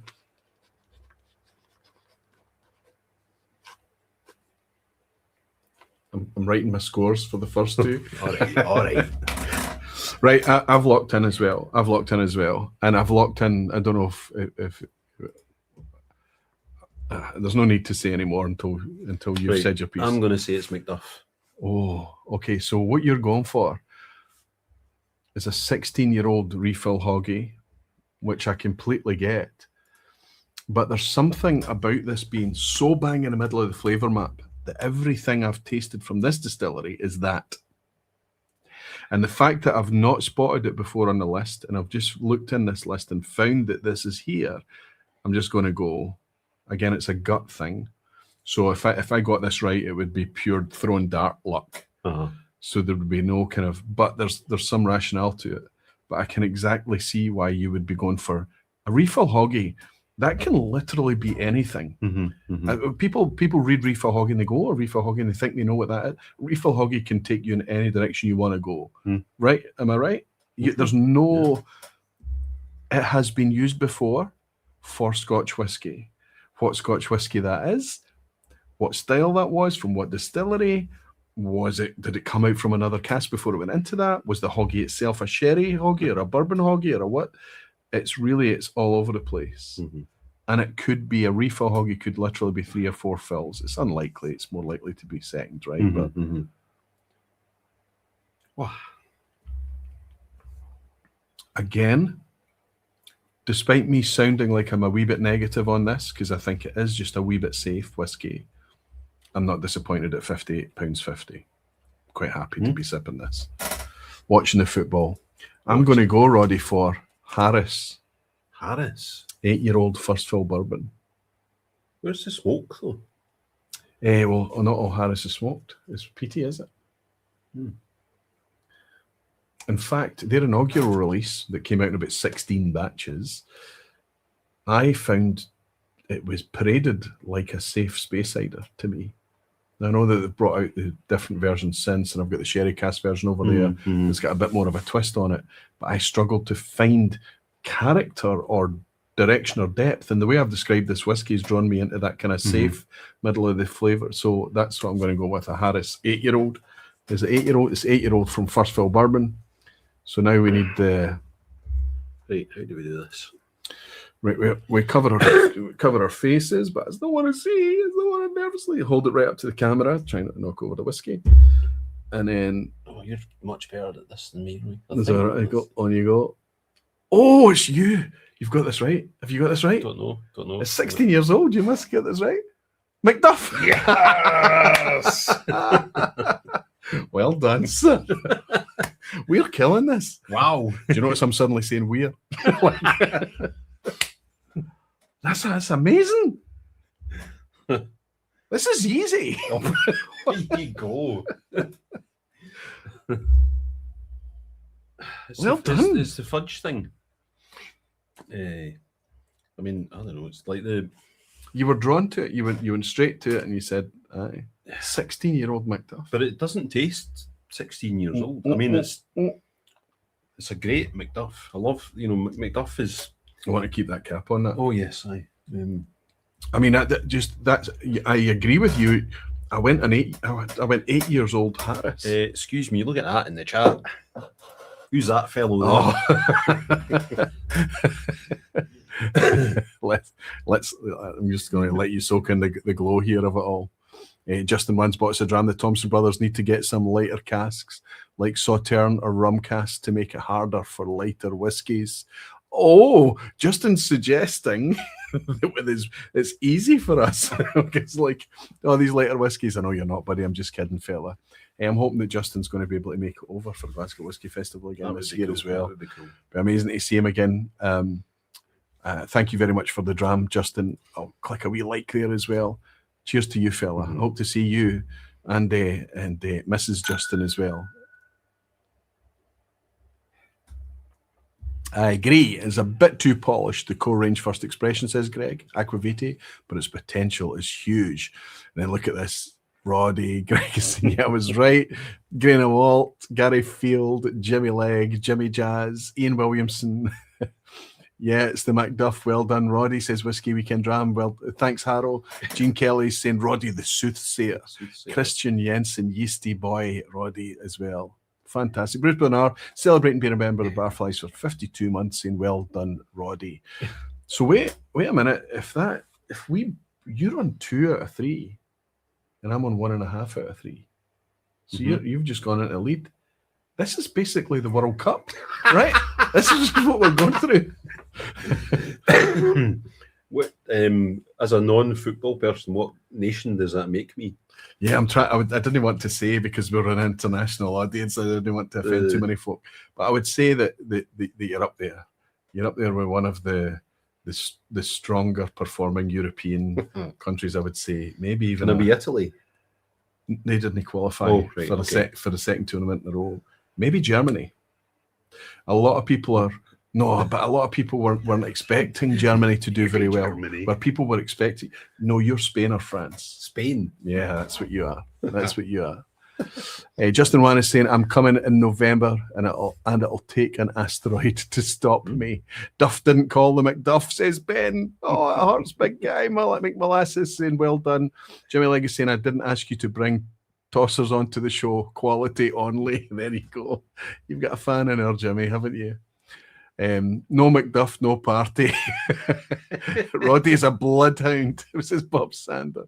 Justin Wan, Roddy is a proper France. Whiskey with Molly, surely Roddy is tie-dye land. Thailand is... yes, good one, yes, I like that. Scotland yes. v Roddy, Roddy wins. Oh, God. Scott Thor is saying, can't bring yourself to say England.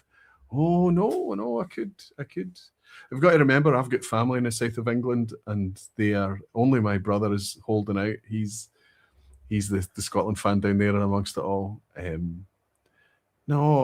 Is there expectation on England?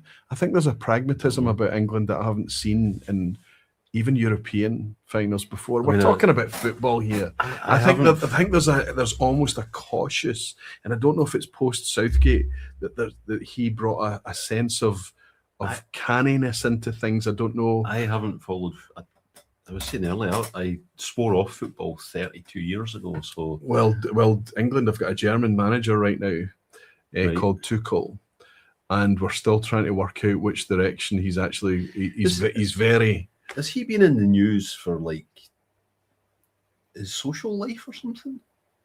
Is that not part and parcel of being I don't know, like a football manager? Like the I don't know. I don't know any specifics. I don't follow the football, so it has to bubble up into the embarrassing news for me to.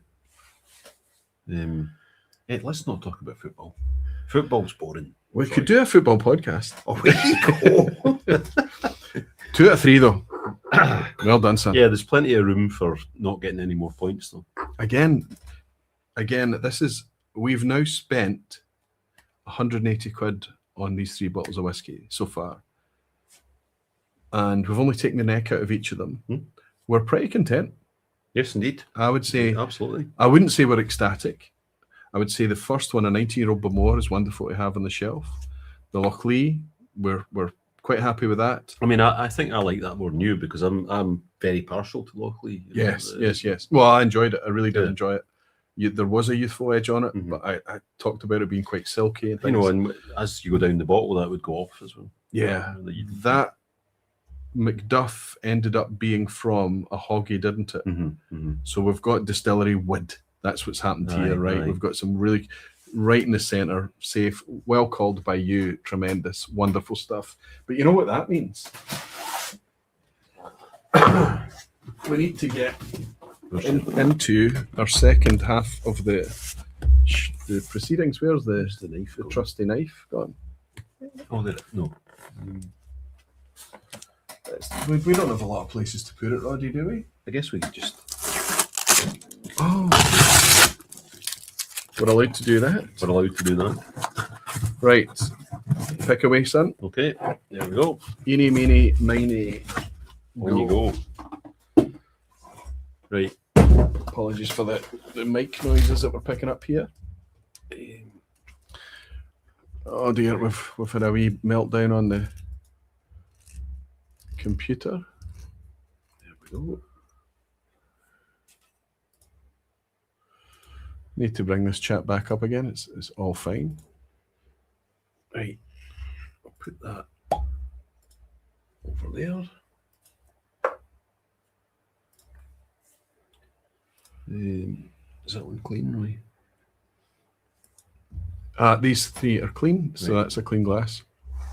Sorry, sometimes YouTube just breaks, and that's what's happened here tonight. So if I can pop that out and then bring on a new chat box, I can keep up with what the good folks that have tuned in are saying.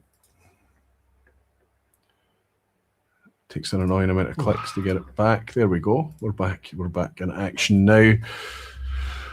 And I'm glad I did that because we've had a dram that's come in from Bruce Bernard is saying, well done, Roddy. Nicely done, Roddy, says Bobby K. Thanks for both hosting a blockbuster vPub. Oh, are we in blockbuster territory? I'll thank you for your kind words, fella. Thanks to you thanks for your generous dram, Bobby. This is the Lochlea I'm picking up now. Unless he means the video hire place that went bust. Throwback to the 90s. Yeah, absolutely. Blockbuster. Justin Wan is saying, I picked that one up. Let's scroll a wee bit. I'm told proper men follow rugby. Told by Michael Henry. Yeah. We can still see and hear you okay, Black Fen. Yeah, it's okay. It's just the display. It's the chat. It just sometimes takes a hissy fit and crashes. Okay, lots of noises coming from Roddy here. I'm going to have to go in. I forgot my water. A wee bit of discipline here, Roy.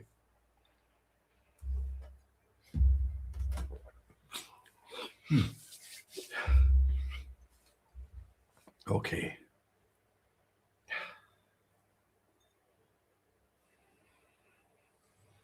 The first thing I got was higher ABV, which we know can't be true.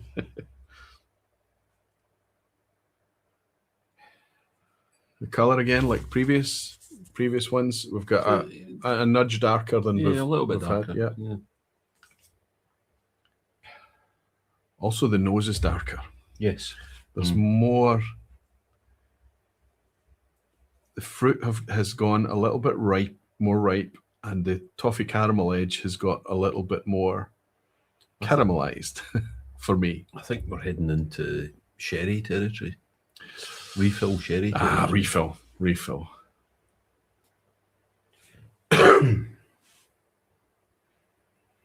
There's like comparing this against the Bowmore, I'm not finding any smoke in this.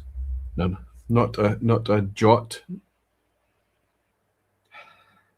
It's quite there's a grassy or herbal thing.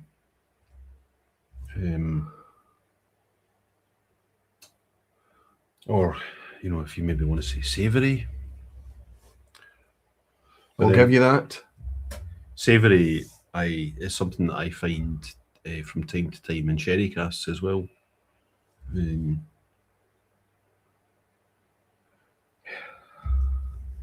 fact, I'll go as far to say that other things overtake fruit in this. Fruit is the first thing I look for. It tends to be the first thing. Mm-hmm.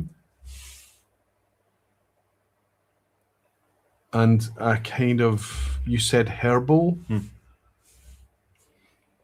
Or grassy. Yes. What?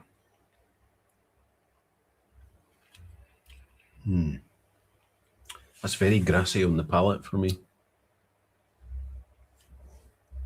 Oh, wow.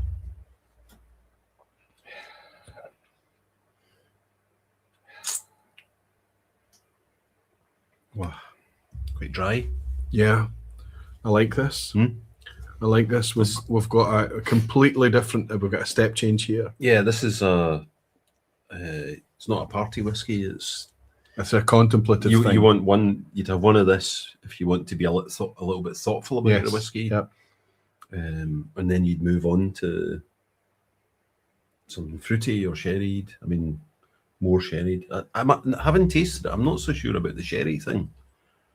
Do you know what I'm thinking? There's a wee bit of almost and I'm not. I need to find a better word, so I'm not going to use any of the words that's coming. I'm going to suggest to you there's a bit of an edge that suggests a dechar rechar type effect, like a.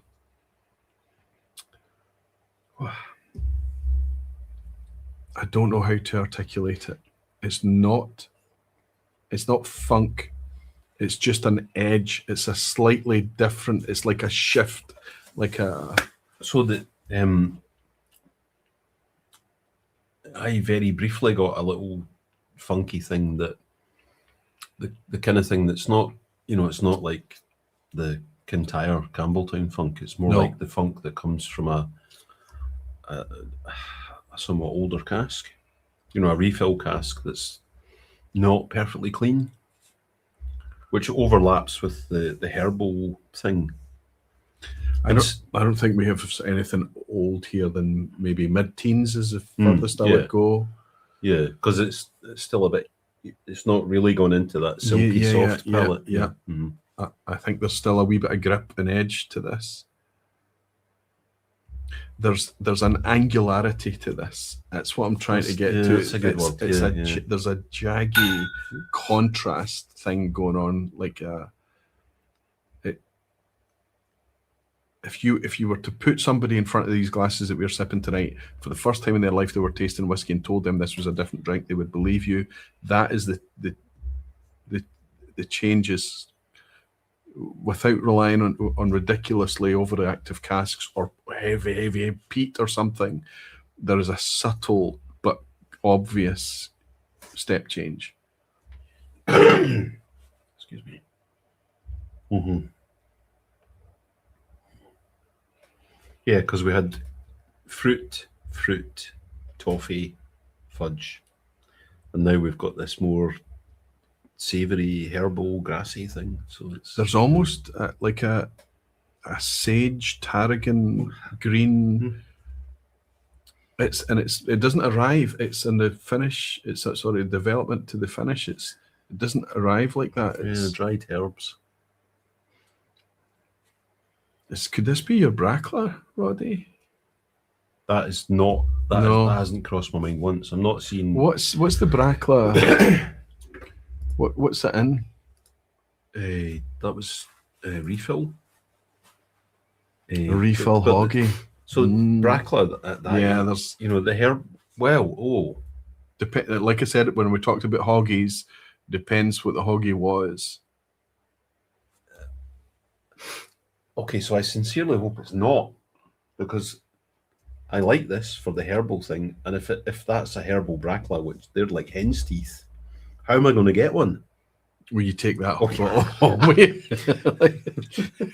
You steal that? Steal that. Mug you and just yeah.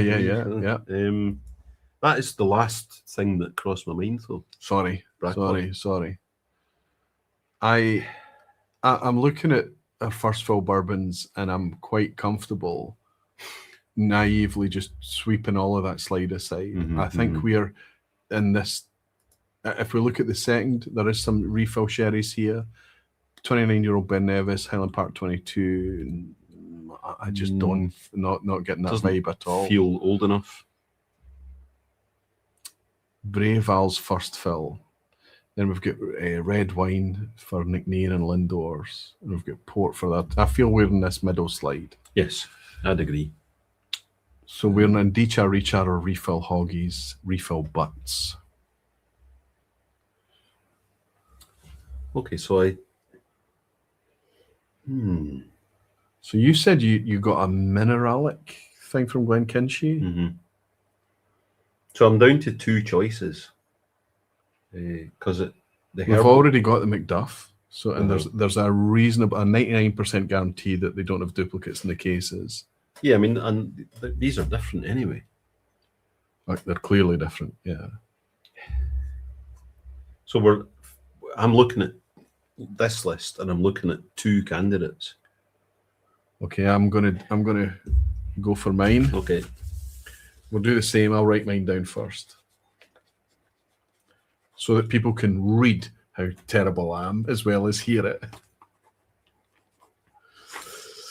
So My two choices here are either Glenkinchie or Dalhuin, and I'm going to go Glenkinchie because Dalhuin, I generally find a wee malty note as well, which I'm not seeing in this.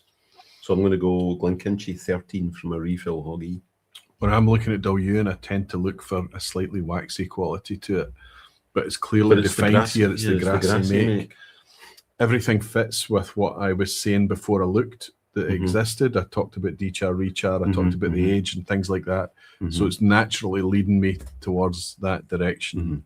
So we go, you're Glenkinchie, which is a 13-year-old refill hoggy, and I'm in dechar, rechar territory with Dalhuin. Are we sticking? Yep, absolutely. Are you confident? Yep. No. Good luck.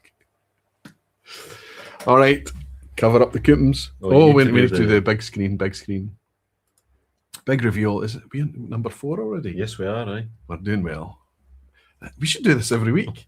That should just be this is the best. I mean, talk to the Thompson Brothers. People that are watching I'm going to lol. If it were Brackler, Roddy's shirt would already be off. Says Jimmy, like, thank you for the dram, Jimmy. Thank you, sir. And I agree with you. Probably would. We might yet see the Roddy nips before the night sale. Let's see. Let's go. Cover up. Okay. Oh dear. Oh no. We're both wrong. 9 years old. Oh dear. Oh my goodness. It's a 9-year. Come on, focus, Mr. Camera. I'm going to hold this here until it decides to focus. Oh, you've got there it. There you go. 9-year-old Ardnamurchan. We did not talk about any kind of minerality because you would have picked it up thinking it might have been, you did say Glenkinchie, so you might have picked up a wee bit. Ardnamurchan. So this must be unpeated Ardnamurchan. Let's have a look here. What are we talking about here? What? What? What?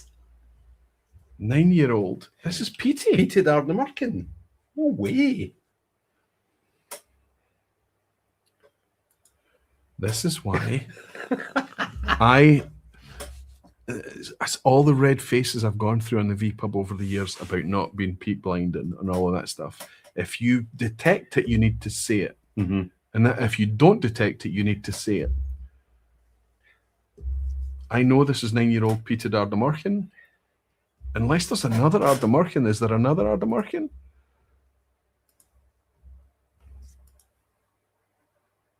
No, it doesn't matter how many times you look. No. Right. This is peated Ardnamurchan. Peat blind leading the peat blind. Yep, that's true. Yeah. That's molasses. Molasses. Yep. That's our mic. Gary Fuhrer saying that's peated. That was obviously very coastal not, says Jimmy Legg. I blame the tasters. Well, suddenly we're losing a lot of friends. A minute ago, there was like, what? And now the peat blind leading the peat blind. Humbled, says Ben Whiskey with Mott. He's not playing. He can say everything he's like. He can be in the peanut gallery. Wow, so good to see Ardnamurchan make an appearance. None better, says Gene Kelly. Hand in hand down Humble Road. Well. Hey, it's still 2.5 for 4. So 2 for 4, 1.5 for 4. Better than the Thompson Brothers. Listen, I'm over the finish line as far as I'm concerned. I can go, doesn't matter. I'm here. I'm still trying really hard. I'm still focusing. I mean, I still want to try and go through a process, and I want to try and talk and articulate what I'm thinking about. But if this is peated Ardnamurchan, it is not heavily peated. Well. Do you think Ardnamurchan are going down the Springbank Road of just randomly, stick a sticker on it? It's just like peated Hazelburn. No, I absolutely. And peated Longrow. I trust Ardnamurchan and Springbank to do things earnestly as possible. Mm-hmm. But because what's the chances that they are doing things a bit like slapdash and kind of finger in the air, or that you and I are just a bit wrong. What's the most likely outcome, right? If we're honest. It's obviously a problem at Ardnamurchan. Right. They need to sort out their processes. Oh my goodness. Well. Yeah. Now it is starting to look a wee bit like the blind leading the blind. Yeah. There we go. I have to say also, you've not watched the Thompson Brothers video. No. I think I've watched it twice. Right. And because the first time I watched it, I thought it was wonderful how well the Ardnamurchan and the Lochlea, which we've both had tonight, interestingly, the same as them, they spoke about them, and not in similar kind of descriptors as we've used, but they talked about it positively like we did.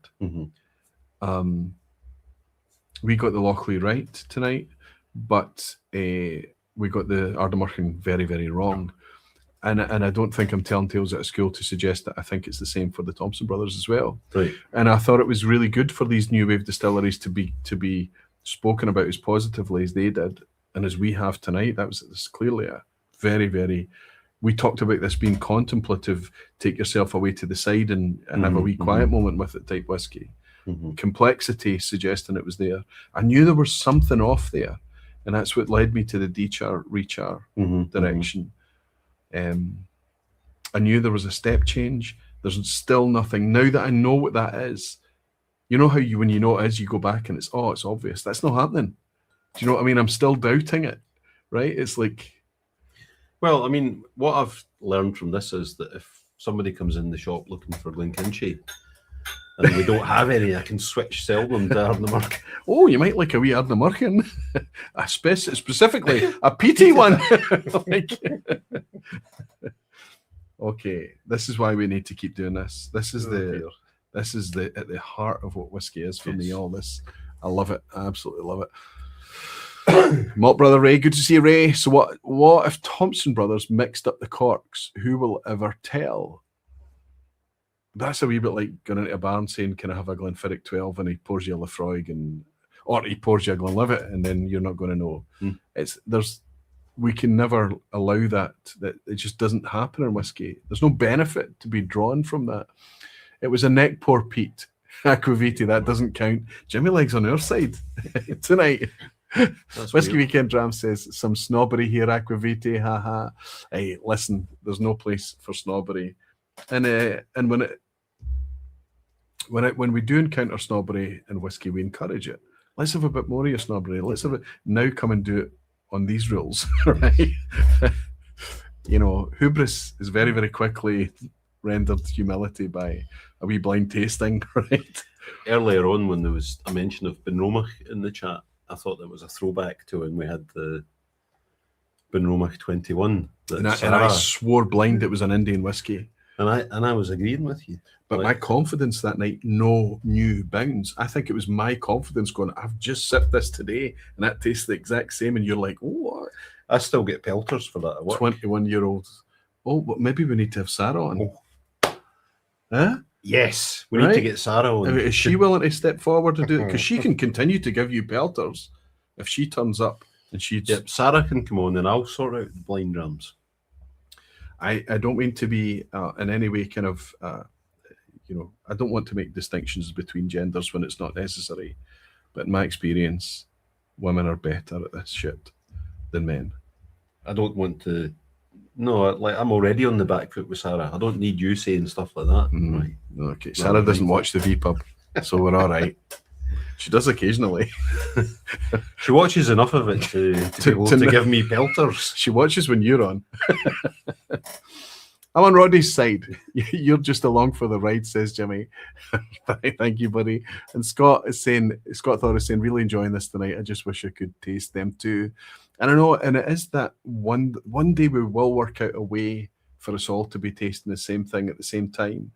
I remember the good old days during lockdown when everyone was spending fortunes on Royal Mail, UPS, DHL, shipping little sample sets all over the planet. And we all had blisters from sealing sample bottles, right? And it was just crazy stuff going on. And so many of us were able to sip the same thing at the same time. But I suppose tonight is concept based. Yeah.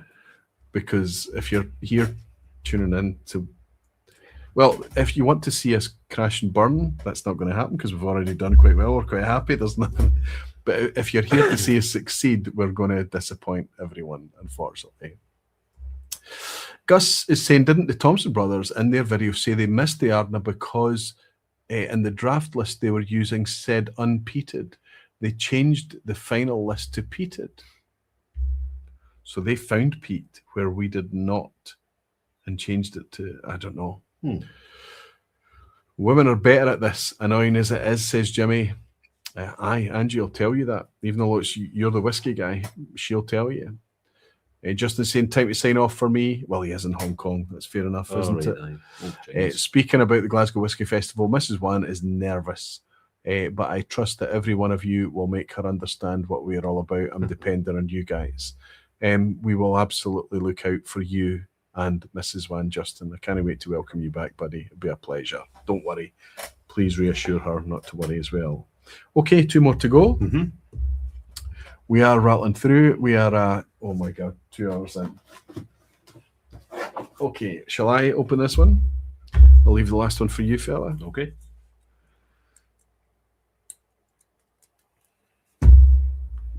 Careful. Oh, a bit more of the foil's been torn on that one, but it's on the cork side, not the giveaway side. So I'll show that to the camera. Can we see the labels peeking out there, but not enough to read? Oh, pop it over the back. Oh. Clean glasses. I've not been doing my usual. Not a glug. Not a glug to be. But when I was held. down here, it was glugging. Oh, big pores. Okay, Dram 5 of 6. What's the scores? Wrong, right, wrong. So 2. 2 for 4, 1.5 for 4. Yeah. Good luck.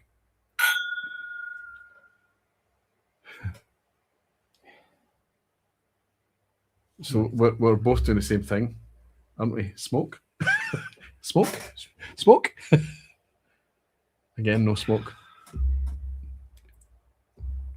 Are we in agreement? Yes. No smoke? Yeah. Go back to the Bowmore to get a reference point. And apparently also the Ardnamurchan. No, I can't see any smoke in that. The Ardnamurchan, I'm not having it.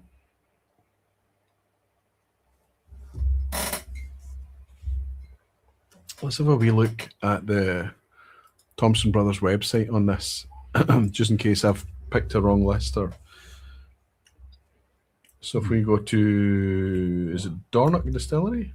Is the website right?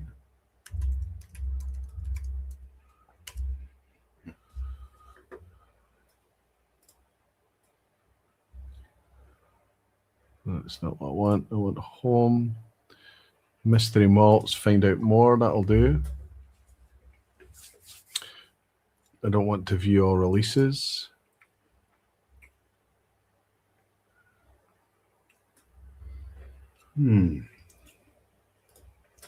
This is another savoury one.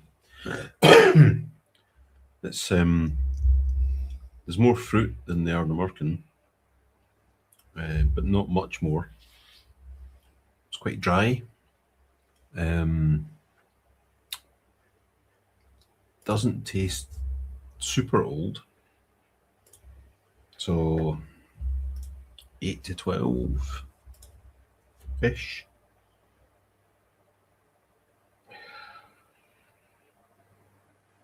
No, Ardnamurchan 9-year-old peated. Even on the website it says peated.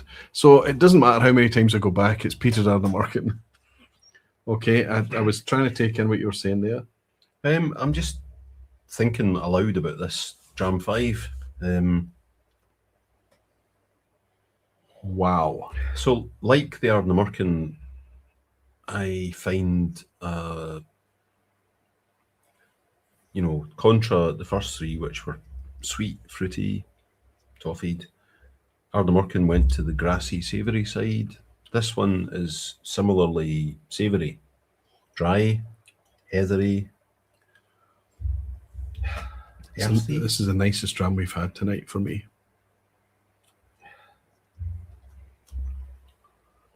Whatever this is, it's lovely whiskey. I'm drawn in a direction, but there's something that's stopping me. But sometimes you just need to go. That's interesting you say that, Roy. I don't know that I like, I think 1, 2, 3 I like more than this. Subtle, more spirit driven, I think. This is a wee bit more wood. It's a bit more cask in this. Maybe is that what's... Don't know.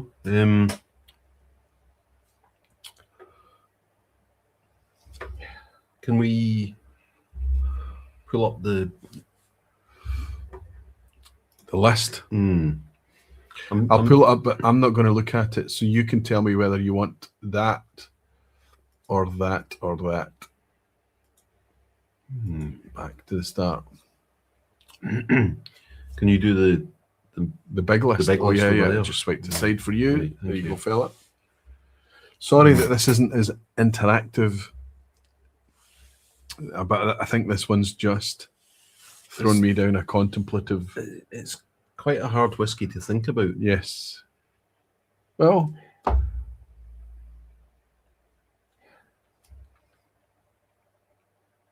It's dry.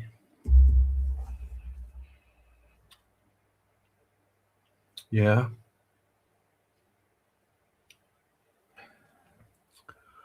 My goodness.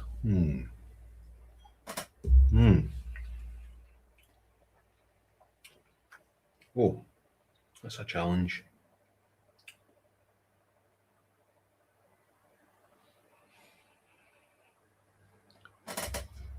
This is the worst kind of live stream. We're just both sitting here. But I think it's the if you're listening to this podcast style and you're not watching on video, not that the video is going to enhance it in any way whatsoever. I think if you're listening to this and wondering, I think what's compelling about it is that we've been silenced by this, and it's for a very, very specific reason. For me, I think my very specific reason is going to be different from yours, because earlier tonight I was doing okay when I just went with my gut. Remember, but if I go with my gut tonight, I'm suddenly scared that I'm going to look silly. But I've got a handshake, a first approach with this. But it's one of those things that you could look stupid about. That's my stock in trade. And yet, every time I take a sip, because of the foolishness that you...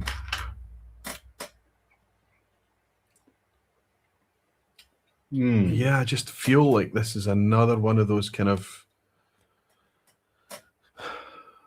And if so I think peat is not... I'm not seeing peat tonight. Like, I know that it's in the Bowmore and I can persuade myself it's there, but I'm thinking... I think what we're saying is that you've recognised that tonight you're not... If the peat is soft or subtle, unless it's a bruiser of a Laphroaig or something, you're maybe not going to pick up on the smoke tonight. Is that what you're saying? Yes. Okay. And that... Which is a big thing to talk about if you're a whiskey appreciator, because we know that it happens. We know that it happens. You said earlier you're sensitive to minerality and sulfur, and that type of thing. I drink with people like Sevi, who maybe he is sensitive to it, but he loves that. He just loves that edge. He loves the funk. He loves the... So but we also need to realize that one night we'll be super sensitive to that, and another night we'll be like, oh, that's quite a nice sweet savoury edge. Yeah. You know, and another night it'll taste like somebody's farted in an egg sandwich box, right? Just because the sulfur is so intense, it hits. So I think the reason that we've been silent with this tonight is that this is forcing us to use extra resources, and we're a wee bit annoyed about it. Because no, I mean, it's really interesting. Annoyed is... I think this is the nicest whiskey we've had tonight. So I would make make a distinction between the thing that is just, a hug, a pat on the back, a comfy sofa versus the whiskey that makes you think. Yeah. And this is a thinker. Yeah. But look at the colour. The colour's been very similar tonight. Yes. Our box has been so far. 5 out of 6. We're on the 5th. So what cask do you think we're in? I don't know. So I've got 3 options here. 3 cask types. No, 3 distilleries. Okay. So I'm back at Glenkinchie. Okay. But also I'm thinking, because I'm not seeing smoke at all well tonight, I'm thinking Harris. But then that savoury note is leading me to Dornoch as well. So I'm swithering between these 3. Okay. So the Dornoch is a 6-year-old from a first fill bourbon octave. The Harris is a first fill bourbon barrel, and the Glenkinchie's a refill hoggy. Okay. But it's the savoury thing in all of these. So Glenkinchie's a 13-year-old refill hoggy. The Harris is a first fill bourbon, and Dornoch is a 6-year-old first. Permission to look stupid. Dornoch for me has got such rich fermenty room stuff going on. Banana, bread, dough, a density to it that's rare to find in Scotch whisky. Today, where we are today, and they're only 6 or 7 years old. You've just talked me away from Dornoch. Right. Yeah, okay, so that's... But I've permission to sound stupid, No. right? That I think you're right. Like, Dornoch is a big make, which can be hard to figure out in your mouth. So that leaves you with an 8-year-old first fill bourbon Harris, or a 13-year-old refill hoggy Glenkinchie, which to people tuning in for the first time, that would sound stupid. But for anybody that's been in whiskey long enough, that makes perfect sense to me. 13 years in a refill hoggy, Lowlander, like slightly mineralic to you, versus a first fill bourbon that's only been in there for 8 years from Harris. And I think Harris, for me, hasn't shown its character yet to me. Right. I'm completely different from you. Okay. Wildly. Oh, that's interesting. Right. I get no smoke from this, but I do get Bowmore from this. What? Bowmore again? Yeah. But either it's a more active barrel, or it's the 20-year-old that's a wee bit older than the 19 that we have. Right. So now I'm second guessing, thinking, what's the chances that we would have a 19 and a 20-year-old Bowmore in the same case? Instead of just going, but then when I first nosed this, where's the fruit if this is a Bowmore? This is floral to me. Yeah, I'm not seeing that. You're right. There's not a lot of tropical fruit on there. So if I talk you away from Dornoch, you're talking me away from Bowmore. Yeah, like, would that have to be the young Bowmore? You know what? I'm determined to find the Glenkinchie. I'm going to Glenkinchie. I'm in a Glenkinchie huff. And I can't go Glenkinchie now because... No, you can. We can both. No, I don't want to. You just followed Roddy. They'd be right, and that would be extra annoying. All right, I'll change to Bowmore then, and you can do Glenkinchie. No. I'm thinking, right, there's nothing that's drawn us towards, because the other things in terms of age and distillery are in the D-char, rechar category, but there's nothing D-char, rechar about this that makes me want to go there. I am firmly on this page. So we've got Bowmore, Laphroaig. Wow, wouldn't that be a thing? You know what? I am actually. You've pulled me round to Bowmore. Oh shit! Why? Well, because I'm now starting to see that lavendery, purple fruit, yep, sherbet thing. But it's. Can I have the 9-year-old Bowmore? if you go one of the old ones. So we're both going to go Bowmore. We've got the 19 already in the case. So we've got a 9, a 10, an 11, or a 20. Okay, I'll take the 20. Right. Right. Okay. Deal. We will not see number 6 tonight, because the way this is paraded is, instead of Roy following Roddy to go Glenkinchie, Roy has actively lassoed Roddy and dragged him into the ditch and gone completely off-piste. Come on. Right, big screen. Oh, sorry. I'm glad you're here. I'm always glad you're here. Right. Okay, here we go. The chat hasn't been up for us to see this because we've been looking at things. Okay. Here goes. Shit. 10. A 10-year-old. Lies. It's got to be lies. This is not. Oh, man. What? That's a scunner. Did anybody see that? A scunner? Do you know that way as soon as you discover what something is? And then you go, oh, of course it is. Well, where's the ash, though? Where's the cigar? Where's the cigarettes? This is 10-year-old Laphroaig. And if it's 10-year-old Laphroaig, I think that means that it's from a refill, a barrel, sorry. 10-year-old Laphroaig from a barrel. Wow. Roddy, it is contagious. Welcome to the Peat Blind Club. Even earlier when I was talking to you and I was making an example of an extreme peat level, so that we could not deny. I'm searching, and that's, even for 10 years, that's quiet. I want to go and get my wife and say, do you smell smoke in this?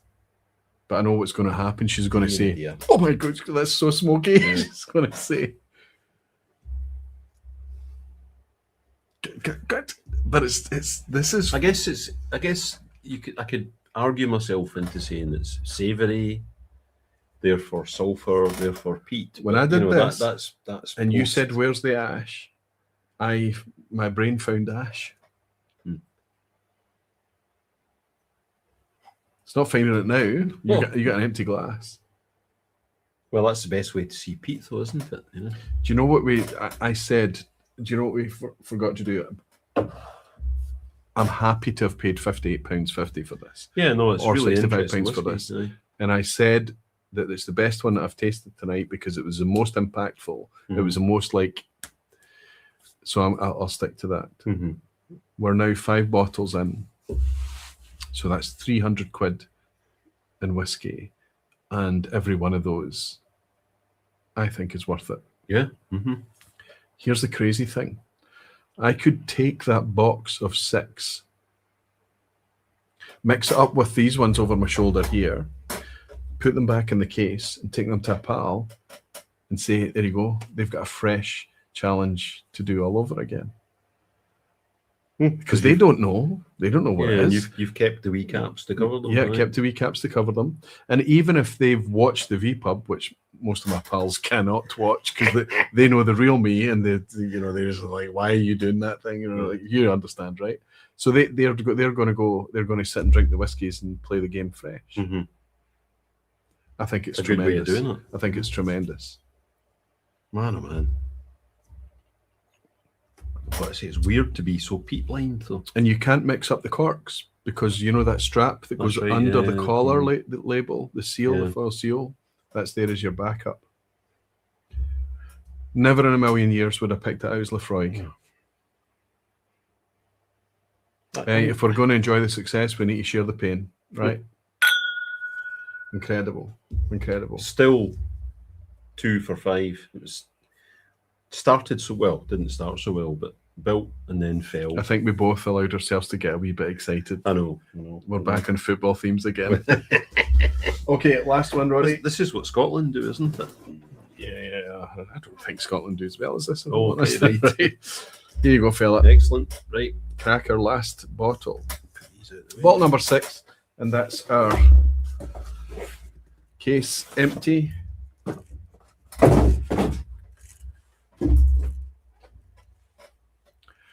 And I'll jump in and see how you've been laughing at us. Laphroaig, my goodness. A little Roy is seeping into Aquavite tonight. A little profanity is showing. Love it. Oh, have I been sweary? Oh, I think I said shit when I saw the 10 on the cork. Peter Dram Craig is saying, Aquavite, good to see a cracking Mystery Malt Series. Thompson Brothers lost some magic with the last UK series. It wasn't hard to see why some suggested they were just shifting old stock. Can't wait to try my blind my 2 bottles. I have to say that if they're shifting old stock, then long may it continue. No, these whiskies are all fascinating.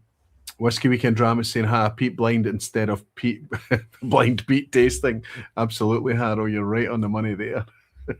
We demand a Pete Blind emoji now, says James. Oh. Scott Thor is saying, I literally have no chance given the info we received from the tasters. don't. Tasters in quote marks. Yeah, right. Just don't turn up for that, Scott, please. Frank is saying, there's Pete Blind and there's Pete Blind. No, but I want everyone to taste that. Blind, though. Yeah. Frank is saying there's Pete Blind. Sorry, I just read that one out. Daisy is here. We need a Pete Blind emoji. I don't know what even a Pete Blind emoji was. Simon Thompson once said to me, we should release a whiskey together. A picture of you with a blind stick and a pair of sunglasses walking into a fire. That's how Pete Blind you are. Well, tonight, Matthew, yes. We will both be Pete Blind. Wow. David in Lisbon is saying, just give away your bodies to medical research. No smoke on Laphroaig. Surely that's not possible. Nothing medicinal on the Laphroaig. Your glass is empty. Well, that's the best way to see the peat, though, and I'm still not. Jimmy, there's nothing that gives me Laphroaig on vibes on that at all. Is there a chance you're both a bit pissed? Says Scott. Yeah, that's okay. I think that might be true. B. Vander Gulik. I always struggle with your name, buddy. Had a blast tonight, thanks. But the girls will be up early in the morning. So more than time to go. I'll check out the rest on replay. It's nice to have you back again now that you're picking us up on replay. And Bob Sander is saying, my wife can detect peat a mile away, even when I give her a dram to nose, and I swear to her that it's unpeated. Mm-hmm. Yeah, it's crazy how it changes over time. And Gary Field is saying, hopefully a really old one to finish. Ben Nevis, 29. Don't lead us. Is this what's in the glass? Right, okay, I need to get serious here. I'm still losing. Yeah. Only by half a point, though. Hello. Can I say to save us? By drawing us to Bowmore, I got us closer to Laphroaig than you were. You said Glenkinchie. At least we were in the right region. In the end. Oh, dear. Okay, let's see what we've got.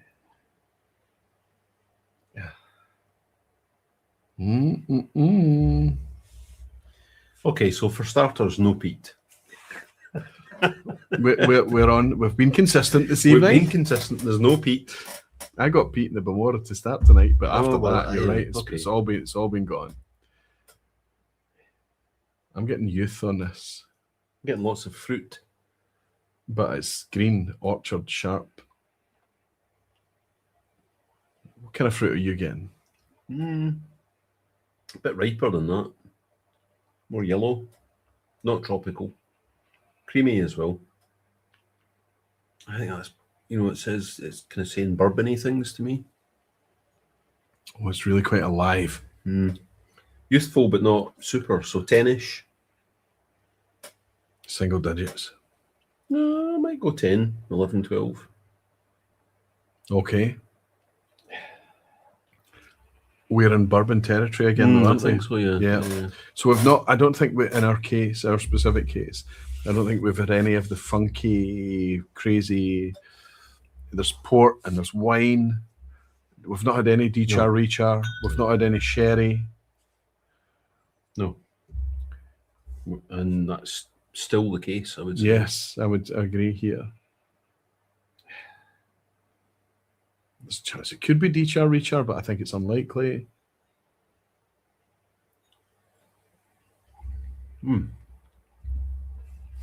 So this is the kind of dram I'm in the mood for tonight. You know, like 2 and 3 in this. That's my vibe tonight. For me, this is quite shouty. It's quite alive. It's quite fresh. It's quite vibrant. It's quite grippy. There's a little bit of a touch of a kind of, in terms of texture, there's a wee bit of sandpaper on the finish. The fruit for me is a wee bit more orchard. You're saying a riper, sweeter fruit, right? I'm not getting much in the way of caramel, vanilla, toffee, sugars. No. And I think the finish is a little bit grabby. Yes, which is the youth thing again, I would say. So that's when I'd use those silly kind of sandpaper things to talk about the kind of texture thing that. When you say sandpaper, I say grabby, but it's that thing of, you know, it's getting you somewhere on the tongue, the cheeks. So it's time to pull up the list, isn't it? I do like this. You know, I like the fresh thing about it. But it is, it's quite a, it's almost like a wee bit of a reset, like a, like almost, obviously we can't choose the order tonight, but this is a kind of a bright, fizzy, effervescent might be a good word actually. Getting close to effervescent. Anyway, let's have a wee look, because I still think we could be on this page. Oh dearie me.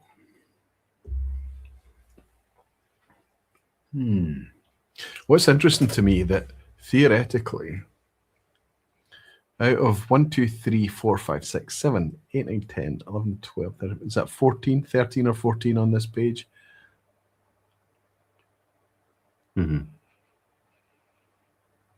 14 on this page. How many are peated? 1, 2, 3, 4, 5, 6, 7, 8, 9, 10, 11. I mean, tonight, potentially 12 out of 14. That's that. Can we please not talk about the peat thing? Yeah, no, we have to talk about the peat thing, because there's somebody really sitting there smug as anything saying, these boys can't detect peat. I'm better at this than them. You just wait a wee while. You just wait, and it's going to sneak up, and it's going to grab you. Jimmy Legg has bought us a dram. Roddy, I promise I won't bring up that you picked a Laphroaig as a Glenkinchie the next time we meet. Nobody can even type that with a straight face. Scott Burrison loved this tonight. Just wish I was there. Thanks, fellas. Hey, one day soon, Scott. I hope it can happen. Jimmy has actually nailed it there. You know, that's. But I mean, I think it's important to talk about how far away we were from peat with that. So week in, week out, when I'm not, and I get the flack for being peat blind, I'll take it. I'll continue to take it, but it's a real thing. 100% lag. Definitely a peated whiskey and a bourbon cask and aquavitae whiskey. It's the lag. This sounds like 100%. That's amazing that these people are probably doing a better job of guessing. Oh dear. And they're not tasting it. But lag for me has a thick. Lag's a big, beefy. You know, it's a weighty whiskey, oily and sweet.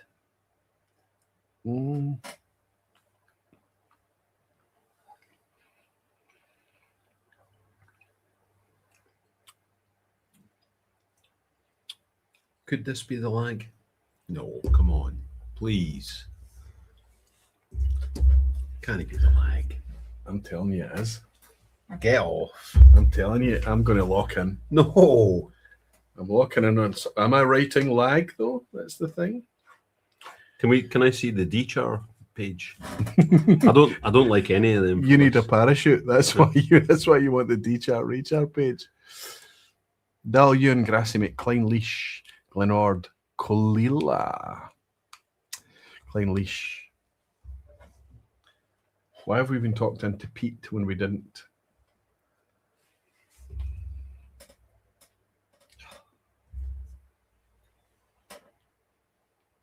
Right. I don't like any of them. Can we go back to the bourbon page? Do you think this is peaty now? No. I honestly, no.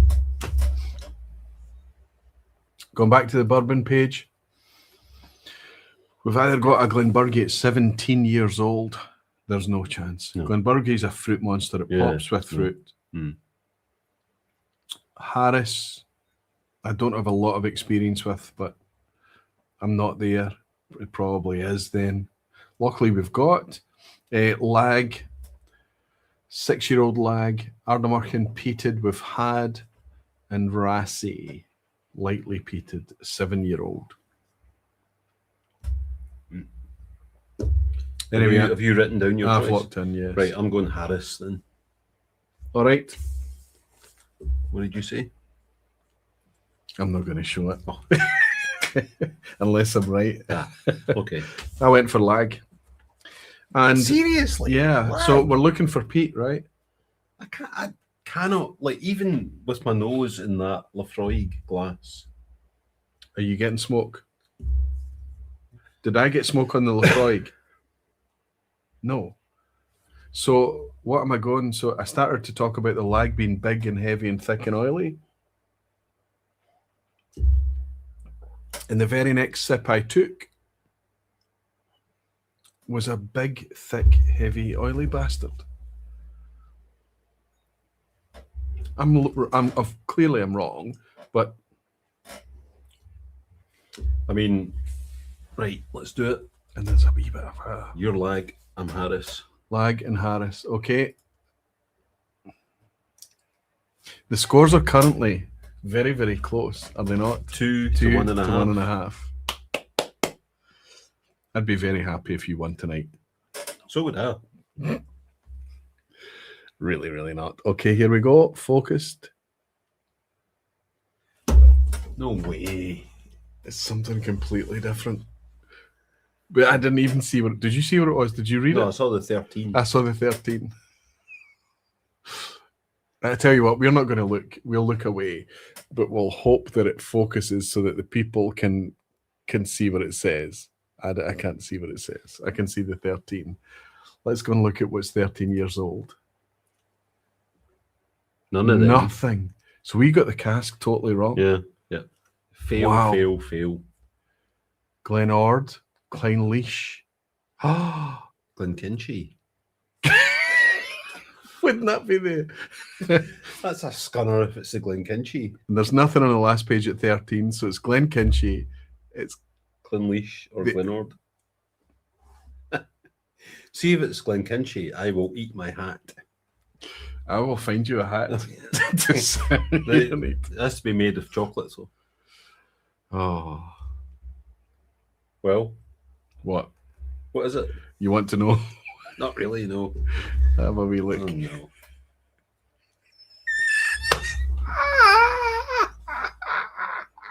Right, I'm out of here, Roy. I'm sorry. I'm done. I'm not even staying for the quiz. I'm out of here. No, that's it. I'm done. Man, oh man. Oh, we started so well. We were like, this is easy. We were swaggering. It was like, this is just a piece of cake. And then Whiskey just goes, oh, you think? Just trousers down. Just, you can't. You think Laphroaig is a Glenkinchie? Roy stepping up, suggesting it's a 6-year-old lag. It's a 13-year-old Glenkinchie. We're so poor at this. We're so bad. I need to. I'm so glad we're close to the summer break because I just need to retire now. I can't. So that gives me two options if I'm out of Glenkinchie in the shop. You know, we've no Glenkinchie, but I can offer you an Ardnamurchan or A lag. Oh dear. Dear, Oh dear. Oh well. Oh dear. I was just about to go into a big thing about thanking the Thompson Brothers. No, no, But no, no. that's not. That's not. The Thompson Brothers can get in the sea. They're not to do this again. It's a bad concept. I do not like it. I almost managed to scrape through the Laphroaig thing. But, oh dear. I talked myself into tasting smoke on a Glenkinchie. It's like a psychological experiment. It's like a... Dear me.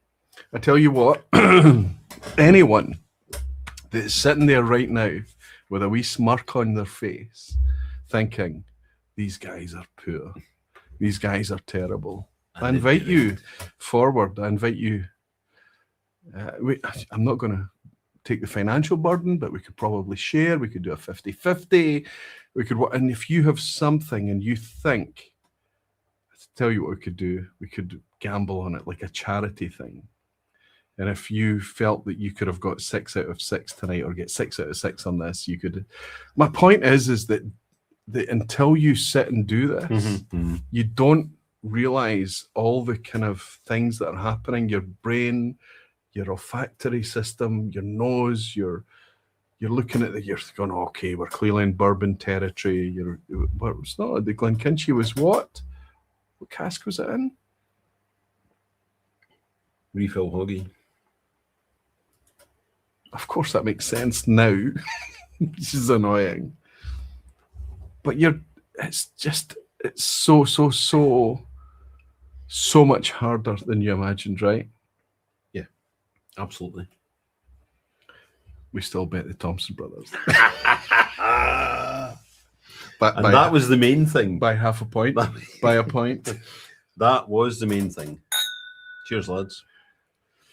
So, the prize tonight, well, I've already given you the prize of the recycled thing, but no, the prize tonight was somebody either in Leith, could have been Glasgow, sometime in the last year, somebody came up and said, can you pass this to Roddy? Or can you share this with Roddy? They gifted me this. And it was in a busy environment. And I said, yes, of course. But I hope that somebody puts a slip of paper inside, or a wee elastic band, or writes on the label or something to remind me, because there's this constant, you know what it's like, unless there's a trace. But I just ended up with this, and the only thing I remember about it is that it's not mine. Okay. So this came from a barfly, and so they're going to step forward. This is a cast strength 2008 Royal Bracla. Of course it is. Of course it is. For you. And now we're not sharing it. It's yours to take home. I think we should share it. Well, maybe we'll share it at some point in time. Are you talking about tonight? Well, we should crack it tonight. Well, if that's the case, I think there's a good chance we'll get it right.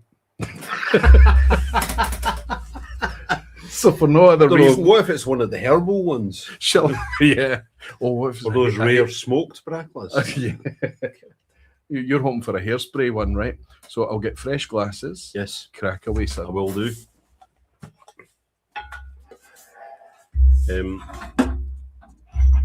Whoever forwarded this, thank you very much. In honour of the Thompson Brothers, we shall drink from their preferred glassware, the Rastal that they love so much. Is that the Bugatti? What is that? Oh, who knows? No, that's the Bugatti, I think. That's the Rastal Bugatti there, I think. This is, can't remember what this is called.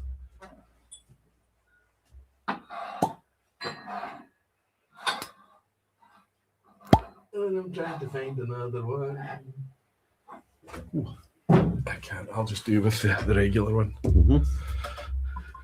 A wee neck pour. Listen, thanks to everyone for indulging us tonight. It's always a wee bit silly when Roddy comes on, and if it's okay to admit, a wee bit self-indulgent too.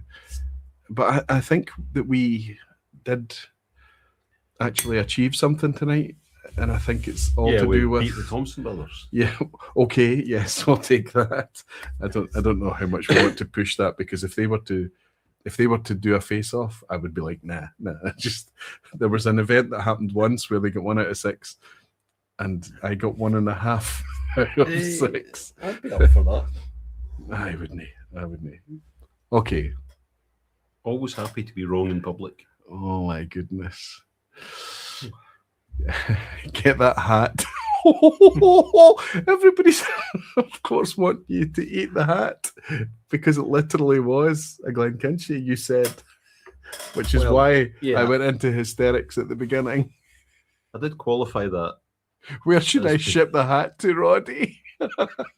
The Thompson Brothers result, and now your result makes me feel a little bit better regularly failing in blind tastings. Chris, it's nice to have you here, buddy. That's the point of it all. Yes. Everybody. As long as the hat's chocolate, I will eat it. Yeah, it needs to be a chocolate hat. You did not specify. Is that an ass hat? That's an ass hat, yes. Tim is enjoying the emoji tonight. I really don't want to eat an ass hat. Julian Rickman celebrating being a member for 49 months. Thank you, Julian. Thank you for your support. Before I read the comment, he's been nice. The authenticity is amazing. It's a super leveler. Grace Whiskey just saying, and Aquaviti, I did completely forget to say that these were all single casks, which can be literally anything. Yeah, exactly. Thank you. Yes, Greg. Thank you ever so much. Yes. Thank you for understanding. Whiskey with Molly, top vPub moment. Malt Metal Mike is saying, I watch this channel for learning, and this is the standard that's coming out. I think you're going to learn from this, but maybe not what you intended to learn, Mick. Oh dear. Jimmy saying everything I've ever given to you was for Roddy. Thank you, Jimmy. I give very little of it to Roddy. Is it Peter D'Acquaviti? How can you not Glenkinchie? I haven't had left as much while. Cheers. Graham Fraser saying, Roddy Graham, how can you not recognise Glenkinchie? Oh, you know the next person that's on doing this, don't you? It's a certain Graham Fraser.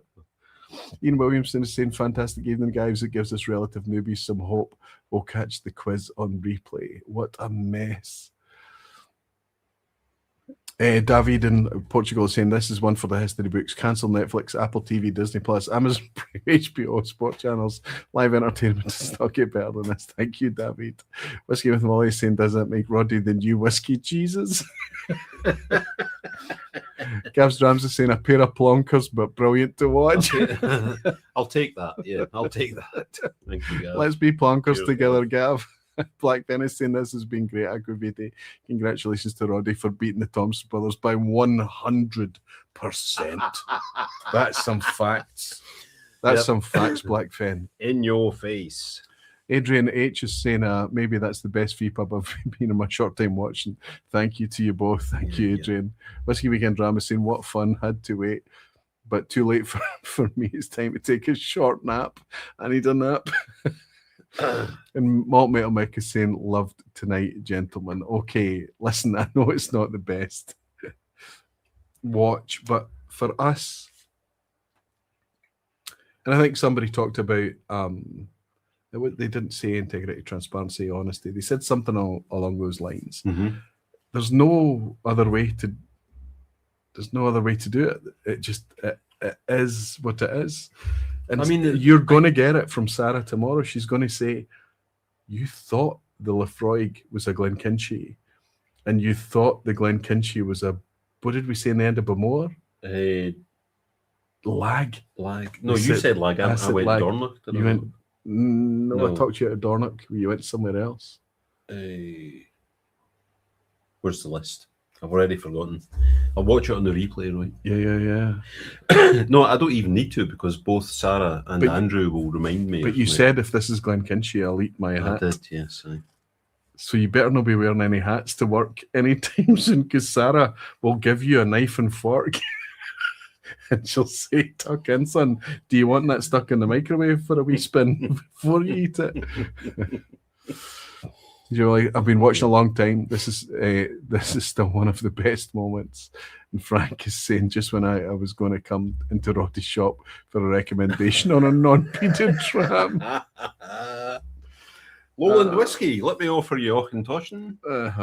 Or no, what you need is Ardnamurchan. Or Laphroaig. Or possibly Harris. It's definitely user trouble tonight. Dear. It's definitely user trouble. But this is the thing. We are the weakest link in the chain. We are the human element, the meat robot thing. We have to always remember that. And some people are much, much better at this than I am. Roddy, I would always suggest that Roddy is much better at this than I am. I've loved just riding along in his wake over the years at the Glasgow Whisky Club, Good Spirits Company, wherever I encounter you at a tasting or hosting. I've loved it. But I think it's always wonderful to remind ourselves that we can never, there's nothing to unlock here. Whiskey's always going to have a step ahead on us. It's always going to know. And I think,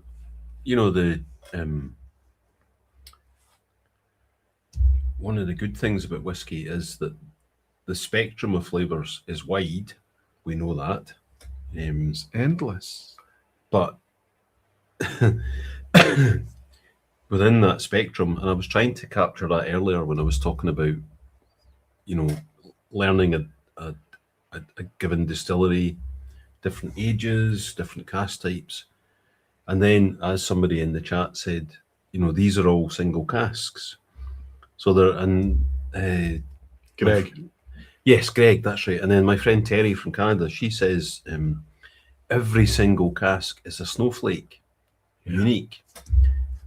And this is absolutely not to try and justify the hilarious blunders of tonight, but part of what makes whiskey so much fun is that you can taste something like a Laphroaig, which, as I've said many times, and I'm sure I've said it on the vPub, that Laphroaig was the whiskey that got me into whiskey, and then therefore didn't taste like that. It didn't taste like that. No. Therefore, I think I know it, so I'm like, oh no, that can't possibly, yada yada. And then, this last whiskey, Glenkinchie's always got a mineral note, and and that is part of the fun, that you are almost guaranteed that whiskey at some point will ambush you, but that ambush, in a good way. It's going to be something that, it's always fresh, just because it's going to do something that you weren't expecting it to do. Absolutely. And Glenkinchie may still retain that generic kind of, sorry, not generic, but that thread of minerality throughout. It might, but what you had tonight was a very specific dram, a very specific moment, and it doesn't exclude it from that, but it didn't stand out enough. And it's listen, I encourage everyone to step forward and do this. I think I'm not going to lose any sleep over this. No. I'm not going to wake up with a redder face tomorrow than I normally wake up with. I think it's just everyone needs to try this. And if there are people that can consistently do this and pick it out and be much more insightful than we've been tonight, then fair play to you. Fantastic. But this was the truth of what happened tonight. Mm-hmm. The overriding takeaway is, before we judge the Bracla, is that did we taste a bad dram tonight? No. Even close? No. Would we have been disappointed with any of them? No. And I find it very easy to say that. So 1 to 3, Absolutely 1 not. to 3 to me are bargainous. Excellent things. Yes, beautiful things. I know we parted a little bit on. I think it was 4th. The one I said was the best. Yeah, that to me, that's not my favourite, but it's still a solid £65 dram. Yep. Absolutely, And then the last two, just for the hilarity. Yes, pure hilarity. That's a euphemism. And some people have been picking out the fact that we're 5 and 6 drams in by that point, and it's absolutely a factor. that we could spend another 3 hours. We've spent 3 hours chitty chatting about this. We could spend another 3 talking about why. But anyway, cheers. You win tonight, buddy. By a nose. But half a point. 100% more than the Thompson Brothers. But it's been more than anything. In your face. The best fun. Just the best fun. Yep. Cheers.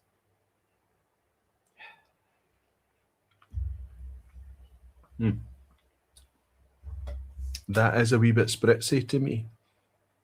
I don't know if you'd go as far as hairspray, but there's a... I would say that's hairspray. And there's the sweetness, the toffee. You know, that's classic Bracla to me. You need to share it with Mark And and David. Yep. And I hung out with the Whiskey Club on Monday night. Oh, yeah, when it was the way distilling. Yeah, when David was at our table. Aye. And so Mark's in Australia now. Yes, but he comes back. And the membership to the Royal Bracla Appreciation Society is still fully closed, isn't it? Yeah. Is that because nobody's in a hurry to join? It's because the 3 of us are twisted. Yes.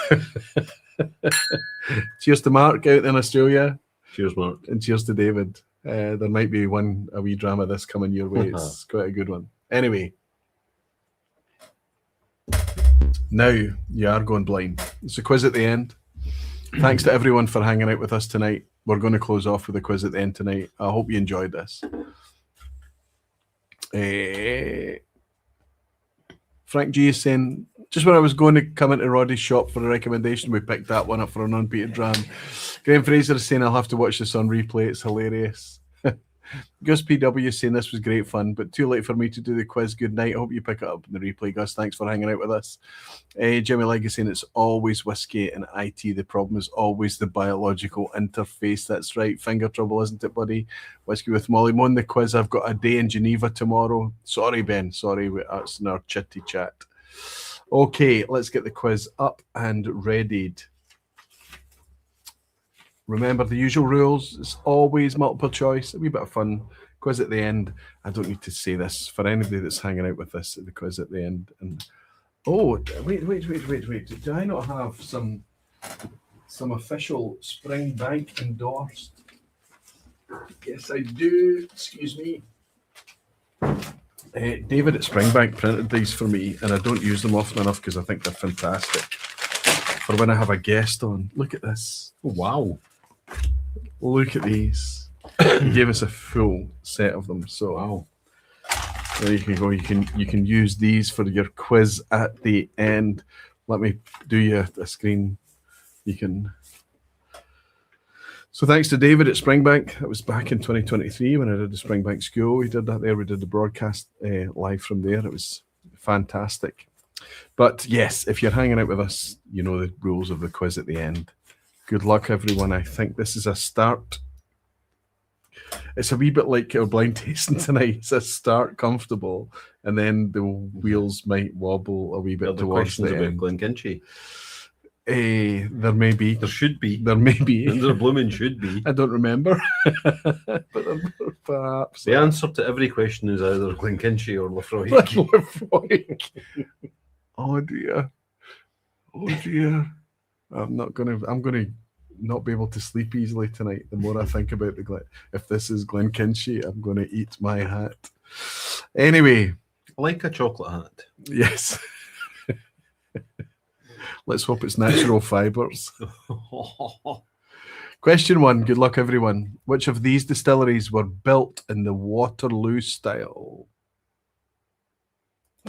A. Colilla, B. Craigellachie, C. Turmore. I should explain the Waterloo style was an architectural style, and it was very much about, I think the guys, I always get this guy confused with Delmy Evans, but Delmy Evans was much earlier. I think his name was Darge. Waterloo style. It was pre-Diageo, SMD, single malt distillers, and it was about ventilation, and it was about aesthetics, and it was about glass curtains. If that helps. Colilla. Which of these distilleries were built? Was built Where I built. think this is a bit I of a think giveaway. This is one of these ones with 2 answers, I think. A. Colila, B. Craigellachie, C. Tormore. Question 1 is almost always a freebie for everyone, as in all 3 will be correct, unless there's a banana skin, one of them is wrong. So you're quite right. Jings. A. Colila, B. Craigellachie, C. Tormore. Carry on, Roddy. What are you going with?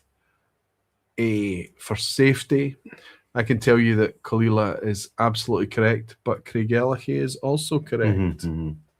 The big shutter windows. Yeah, and you can open them. You can for the ventilation. Usually, they choose an aspect that's got a specific view as well. Apparently, I think it was Darge. The guy's name was Darge. I bet you Ben Whiskey with Molly knows. Anyway, or Graham Fraser. He's in tonight. He'll know. Of course he will. Question 2. Every year, Colila runs a campaign of malt called Highland Style. What is specific about it? A. It contains no peat.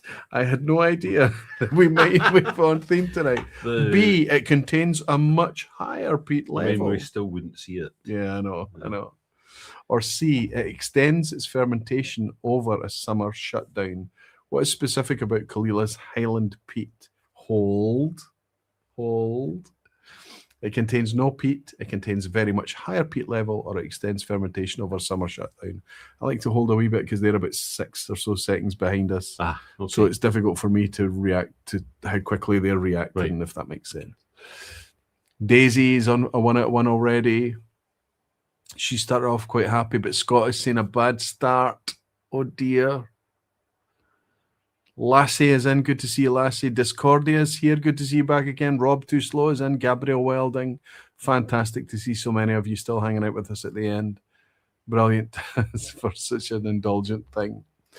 Okay, Roddy is very confident about this one. Every year, Colila runs a campaign of malt called Highland Style. What's specific about it, Roddy? A. It contains no peat. Hey. You sure? Yeah. Yeah, absolutely. It contains no peat. For a while there, the Diageo special releases usually had a nice wee kind of 15, 16-year-old unpeated Highland Style. And Stitchell's was another one. That's right. Yes, absolutely. In fact, I remember the first of them came out about 2010. 9. And it was ridiculously keenly priced. Yeah. In Oddbins days. Nobody knew what it was. Yep. So there you go. If you see an unpeated Colila, they do it once a year. Which pair of distilleries is credited with pioneering quarter cask finishing of their whiskies? Quarter casks, usually in the order of 100 litres. Which pair of distilleries is credited with finishing in quarter casks? I'm going to give you 3 sets of pairs. A. Arran and Tomatin. B. Ardmore and Laphroaig, or C. Glenfiddich and Balvenie. Confidence from Roddy as well. So I got the first one wrong, says Whiskey with Molly. I didn't get any smoke on it. Oh, we're not going to live this down. Well, this is not going to be easily to live down. This may take some years. I might get a T-shirt that says, "Where's the smoke?" I think we have to have an anti-T-shirt. We have to have something more extreme to fight maybe I could get a smoked hat or something. Yeah, you're going to have an edible hat. An edible smoked hat. An edible. If this is Glenkinchie, I'll eat my hat. Oh my goodness. Stuart Glacius here. Good to see you playing along, buddy. Big Jimmy Jazz. Fantastic. You looking forward to welcoming our Gregor over the course of the weekend for the World Cup in Boston. Can't wait for it, buddy. I can't wait for it. I hope you're looking forward to it. Everwind is in. Chris is still playing along. What do you think, Roddy? Is it Arran and Tomatin, Ardmore and Laphroaig, or Glenfiddich and Balvenie? Roddy is going for a big B, suggesting that it is Ardmore and Laphroaig, and he's absolutely correct. Quartered casks. Question 4. Which of these new distilleries is yet to release any whiskey? Banana skin. A. Ardross. B. Bonington. C. The Cairn.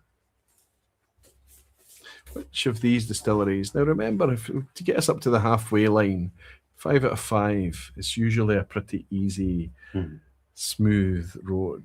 Unless there's peat involved. Unless there's peat involved. Roddy and Roy, the quest for Pete, says Chris Pollack. There's a podcast in the US called All the Smoke. They just announced you've both been banned. Yeah, they can have fun at our expense until they step up and play this game, right? I think you and I start a Glenkinchie podcast. Oh dear. Oh dear.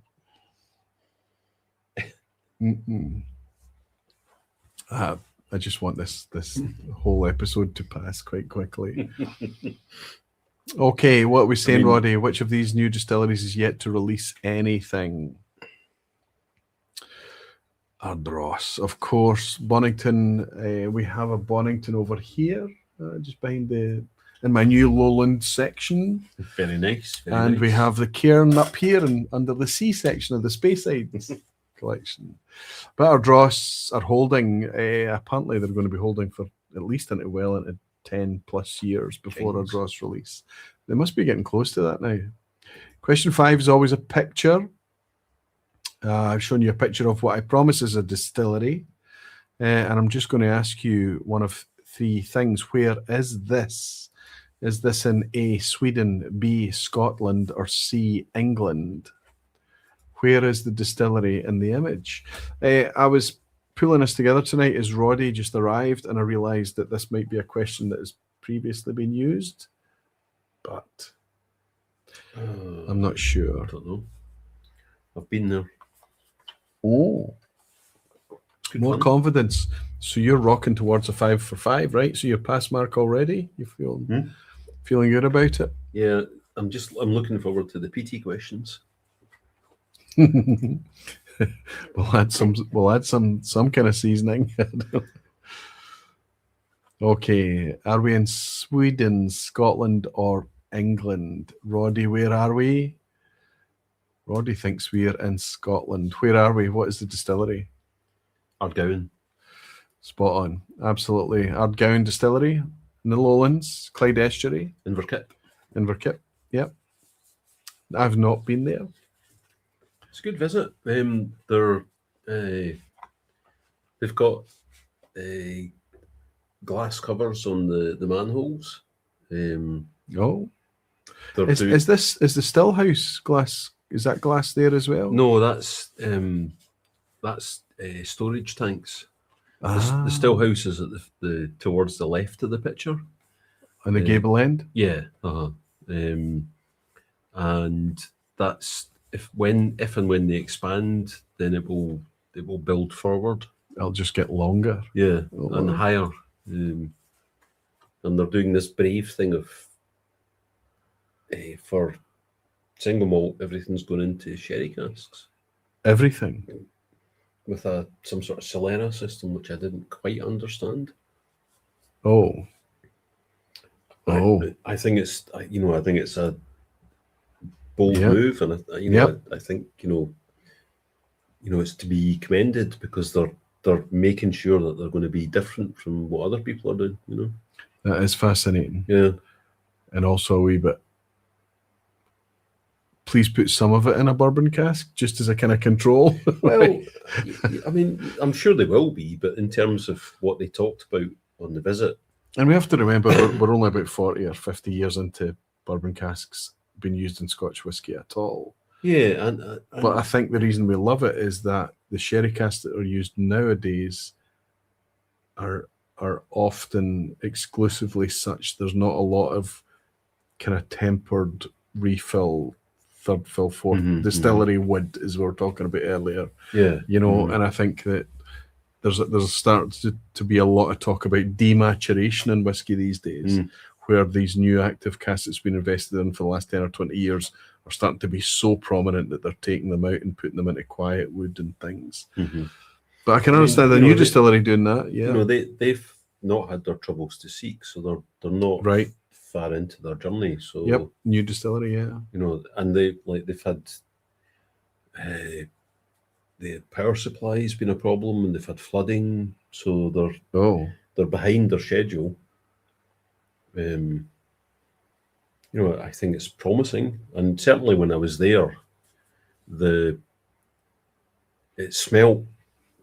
I don't know how much of a metric this is, but It smelt nice. No, it smelt like a really interesting distillery. There was like fermentation and distillation. There are smells. Yep. And it smelt a little bit different. I remember giving you a sample of some new make, and us both commenting on how delicious the new make was. I don't want to say what new make it was at this point in time, but it was delicious new make. And then you said to me, "Aye, but I always find the most challenging new make tends to make the best." Yeah, whiskey and time. I stand by that, Roy. So the vanilla is not. So we didn't get to taste the new make there, but being in the distillery, it smelled a little bit different and interesting. To my, I like funk. Yeah. It wasn't funky as such, but there was something that was not like other. And you hope that might, hold up to the sherry casks. Yeah. Anyway, you're spot on, buddy. That was indeed Ardgowan. So for all of you celebrating your fives pass marks like Roddy, so far well done. Starts to get a wee bit trickier now. Which of these distillery names means Big River in Scots Gaelic? If that is Glenkinchie, I'll eat my hat. It's going to be, people are going to keep saying that.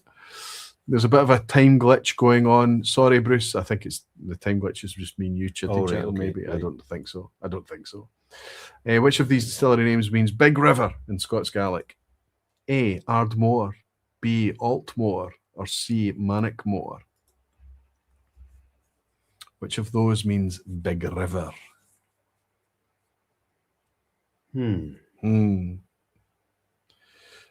I sometimes give the impression that I can speak Gaelic when I talk about these things, and I speak no Gaelic whatsoever. The only Gaelic I understand is the Gaelic that I've been taught through whiskey. Well, Avongerig is Red River. That's correct. Vor is big. More is big. Vor.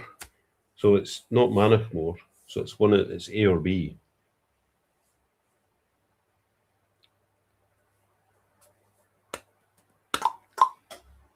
Don't know. Oh. Don't know. I can't help you. 50-50. Okay. 50-50 guess. Go for it. Roddy is going for B for Altmore. You're quite right to point out Avongerig is Red River. And also Bunnahabhain, the Avon at the end of Bunnahabhain is the foot, the Bonna is foot or river foot, so it's the river where it meets the but also Altavania, Alt is Milkburn, Milk River. So it's Altmore, and you're correct. Oh, that was well deduced. That was luck. Yep. I would have been winging it as well. Winging it. Question 7. When was the invention of the modern stopper cork? The thing that eventually replaced the driven cork, which is still to this day used in wine, but in whiskey we have a wee grippy thing to pull the cork out and replace, and pull the cork out and replace, whereas wine is different. It's still a driven cork. But I want to ask you, when was the stopper cork invented? A, 1913, B, 1933, or C, 1953? It's bloody tricky, isn't it? When was the invention of the modern stopper cork eventually replaced with the driven cork? I think the guy who invented this was a member of the teacher's family. I don't know if that helps anyone. This is another guess. You've been doing okay on the guessing so far, but I suspect this is going to have huge attrition. Hold, please, sir. Hold, like the folk answer. The invention of the modern stopper cork replaced the driven cork in Roddy. A, 1913. Is that you're going for? That's my guess. Roddy's going for 1913. Any sanity behind that? Any? Certainly there before the war, the Second War, and I'm guessing on the basis that somebody invented it and it took a while to catch on because of the slumping in the war and so on. Spot on. Yeah. We have had Jammy. the modern stopper pull, replace for well over 100 years. I was shocked when I discovered that. So based on knowing that it was around before the Second World War. Well, even as the First World War kicked but then, off, right? Yeah. You know, somebody invented it and then the war came along and then prohibition. Took a while, so it took a while for it to catch on. Mm-hmm. Yeah. That was a guess, though. Well, that's 7 for 7, Roddy.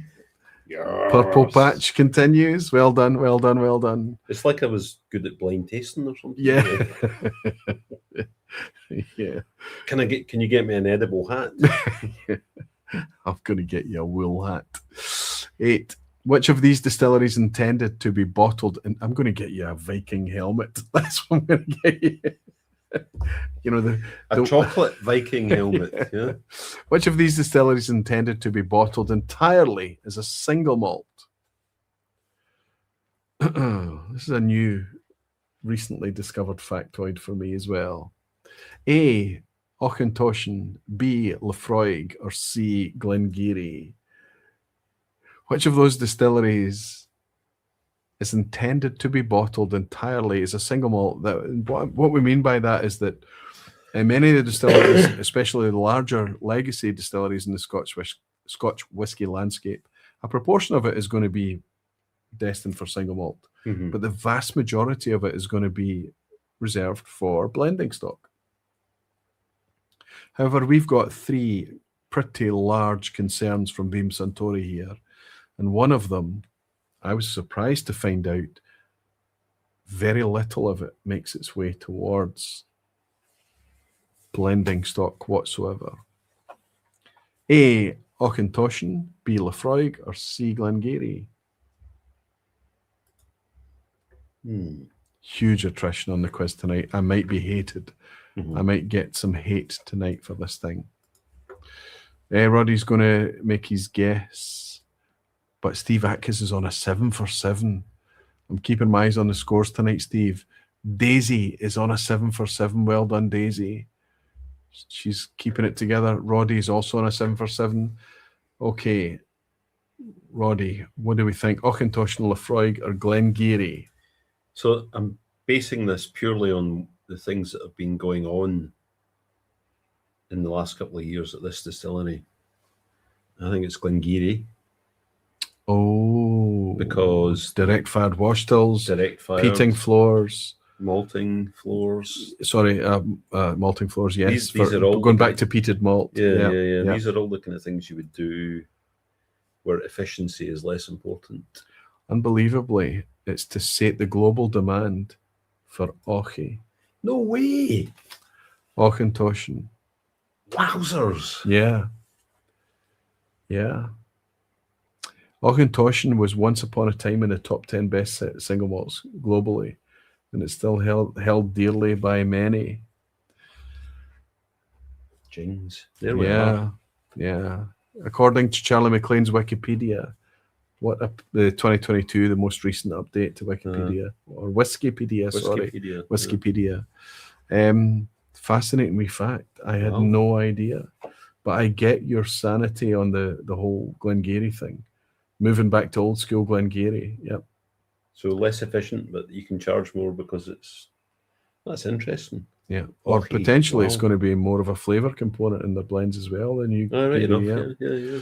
Question 9. Which closed Highland distillery was at the centre of the infamous drunk farmyard animal's tale, where a bombing raid fire caused cows and ducks to become visibly drunk? You vaguely aware of this story? I feel as if I've heard it about many distilleries. Yes. This was in the Second World War, a bombing raid.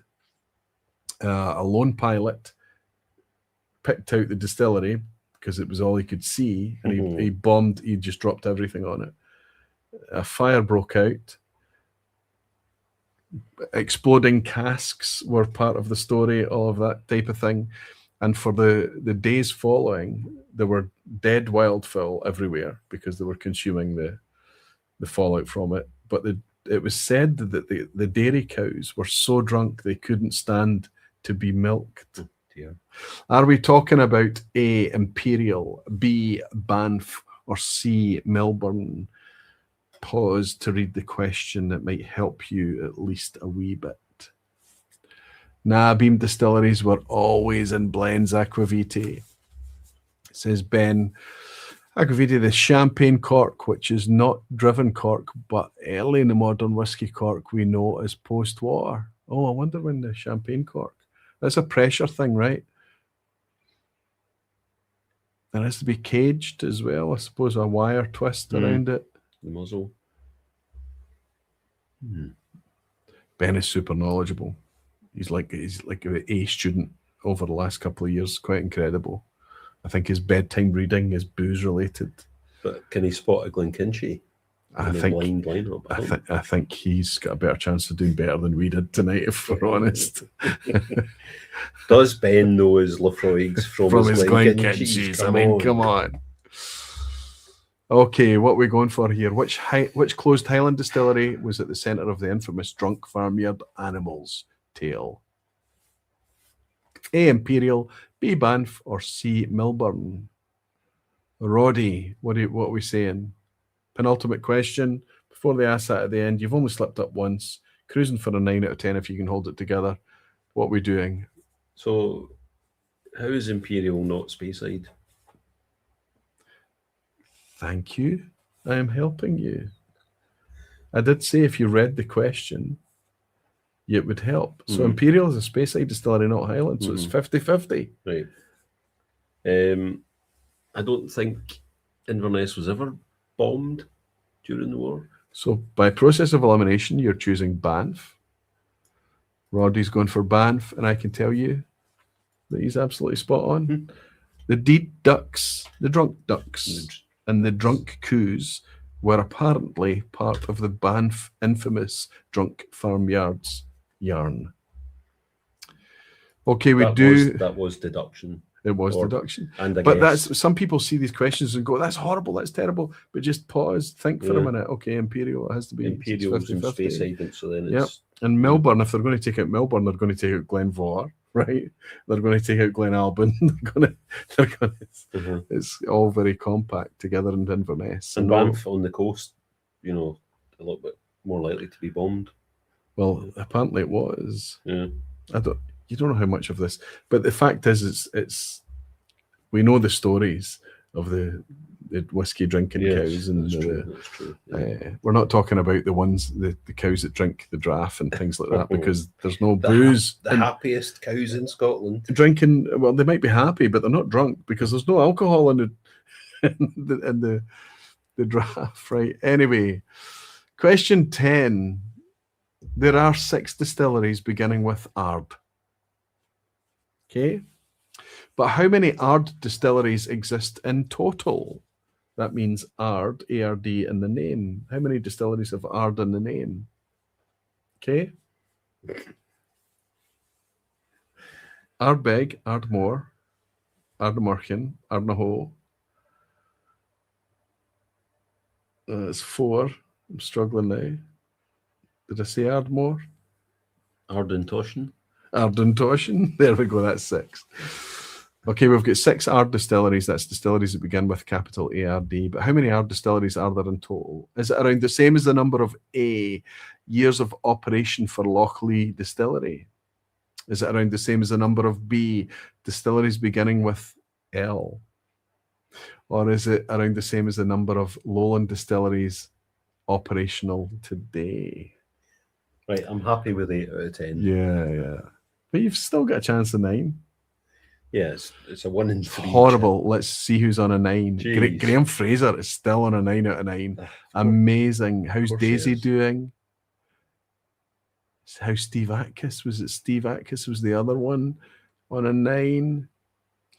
Ardfroig, says Whiskey Graham Fraser. Ardkinchie. Ardkinchie, Yeah, my that's favourite yeah. distillery. I love Ardkinchie. If we found a distillery, we shall call it Ardkinchie. Ardkinchie, I love that subtle smoke character that you get in Ardkinchie. Superb. Glen Ard says Magnus. Ardalaki. Oh. These are all, if there was a movie made about distillery, all of these are valid, right? Ardfroig, though. Ardfroig. Can I smell a fire in a burning room is the question. Maybe. Oh, I'm loving it. Dear me. I have a 1 in 3 chance here. I mean, it doesn't even say, doesn't exclude non-Scotch distilleries. Your question, technically. Oh, sorry, I should be very clear. It is Scotch malt distilleries. It is Scottish malt distilleries. That's not what your question says, son. Your question. I know, but there's already a lot of words in the question, right? So it's usually I usually clarify it, but it's now assumed. So I'm gonna do I don't want Control F. Yeah, Control F. And I'm just going to leave that because I don't want to lead you. Ard distilleries. Generally, Ardbeg, Ardnahoe, Ardnamurchan, Ardmore, Ardross, Ard... To think of any more examples. It's hard to think of any more examples, but there are 6. There are 6. And then there's another quantity that's going to make it match up to the same as the amount of years of operation for Lochlea, or the same as the distilleries beginning with L, or Lone distilleries in operation today. I can tell you that it is Roddy, go. I think it's more than Lochlea. I'm going to see on the basis of hee-haw. Lone distilleries. Let me give you a wee bit of a help, okay? Let me give you some numbers. Years of operation for Lochlea is 8. You can change your mind if you want now. A distilleries beginning with L, 10. Like I say, you can change your mind. Or Lowland distilleries operational today. There's 23 Lowland malt distilleries operational today. You can stick with C if you like, because we're talking about Ard distilleries. That's Ard anywhere in the name.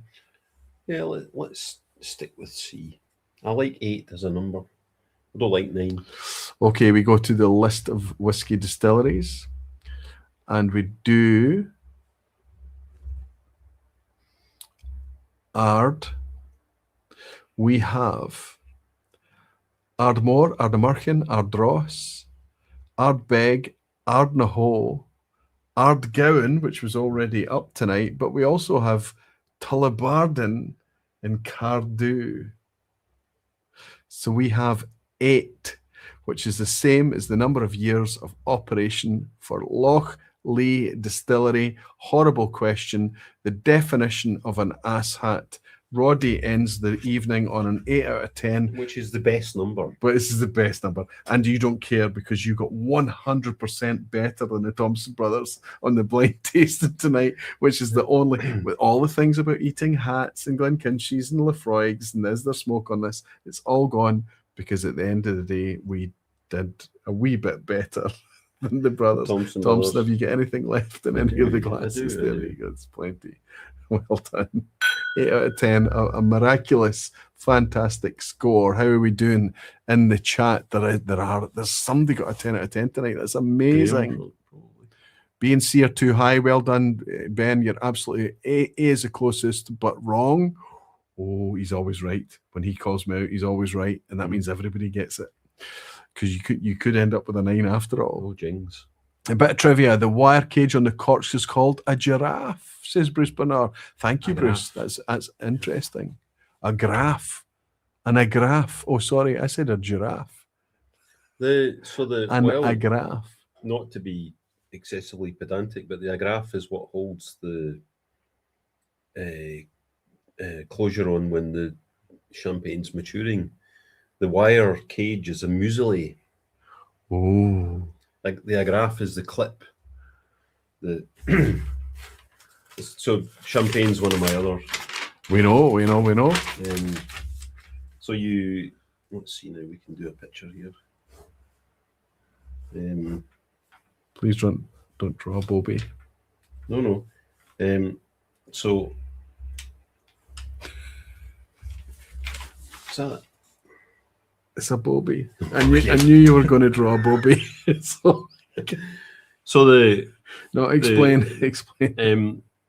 When you're making champagne, you make the wine, then you put it in the bottle with some more yeast and some sugar, and you put a cover on, which most of the time these days is a crown cap, same as a bottle of beer.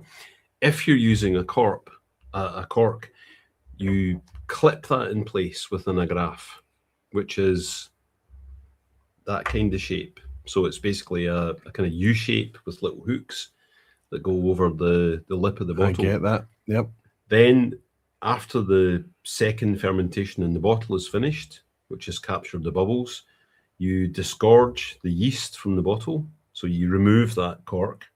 You put in a fresh cork, and then you put on the little wire cage, which in French is the muselet.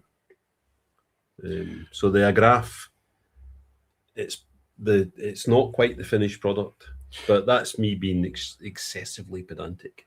That's why you're here. That's why I'm here. Bruce, that's why you're here. Thank you for bringing out the excessive pedant in our tie-dyed Roddy. Fantastic. Frank is saying, I was doing so well, but I suspect the last couple of questions were peated. And Scott is saying, great night, fellas. Loved it. Great to have you here, Scott. Thank you. Gene Kelly saying, great time with Roddy. Off to the Stanley Cup finals. Go Knights, go. Well, a lot's happening in sport this weekend as well. It's Knicks versus I don't even remember now. Sport? Yeah, I know. Bruce Bernard is saying, can Roddy spell it, please? Muselet, M-U-S-E-L-E-T. Muselet. Maybe with an acute. It looks like Graham Fraser got a 10 out of 10 tonight, but I think it might be the only 10 out of 10. 10 out of 10, where's Roy? But was not active in the chat, so does not really count. Yes, it does count. Of course it does, Roy. Of course it does. If you got a 10 out of 10 tonight, then amazing. Mm-hmm. Great vPub, lad, says Whiskey with Molly. Thank you, Roddy. Thank you so much. Thank you to all of you for your indulgence tonight. You know it feels like a wee phone it in session for me when we do these things tonight. But I couldn't. It's an expensive vPub, right? So it's like, I don't know, 350 quid's worth of whiskey. Mm-hmm. But that's 6 bottles of whiskey that are very good. Yeah. Like I say, I'll be able to pack it up into the case again, maybe mix it up with some of the whiskies that I've got here. Mm-hmm.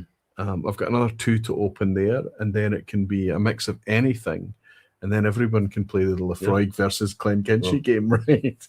I don't want to play that game again. Oh my goodness, it is brutal. It is brutal.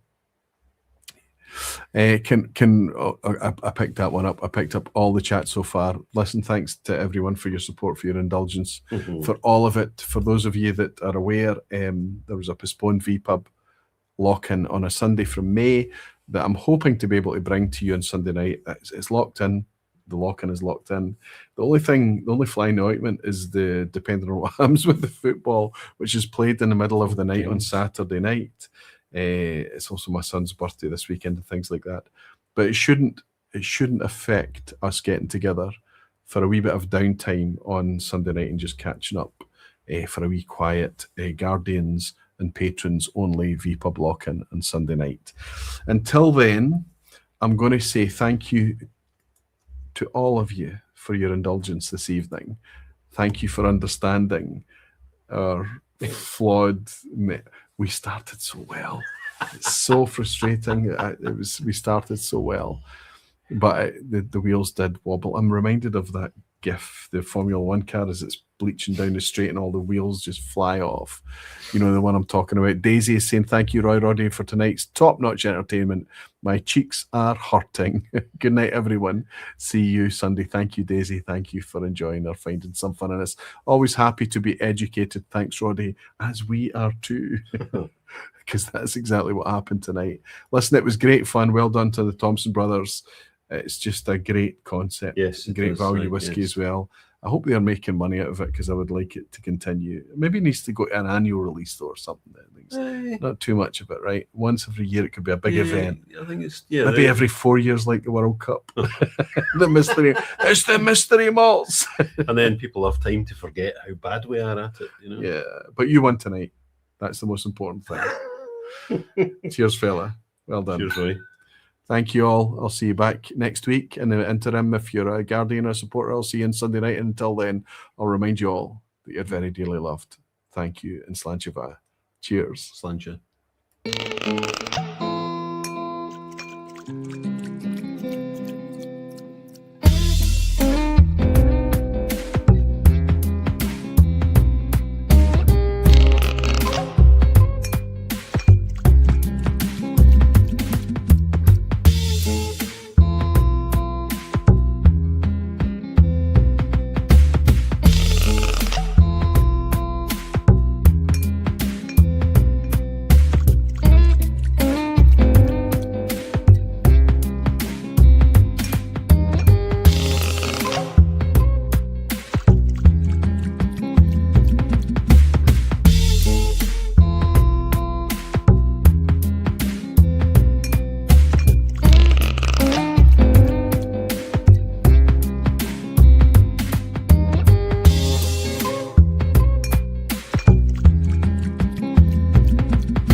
He said, if this is Glenkinchie, I'll eat my hat. It still says Glenkinchie.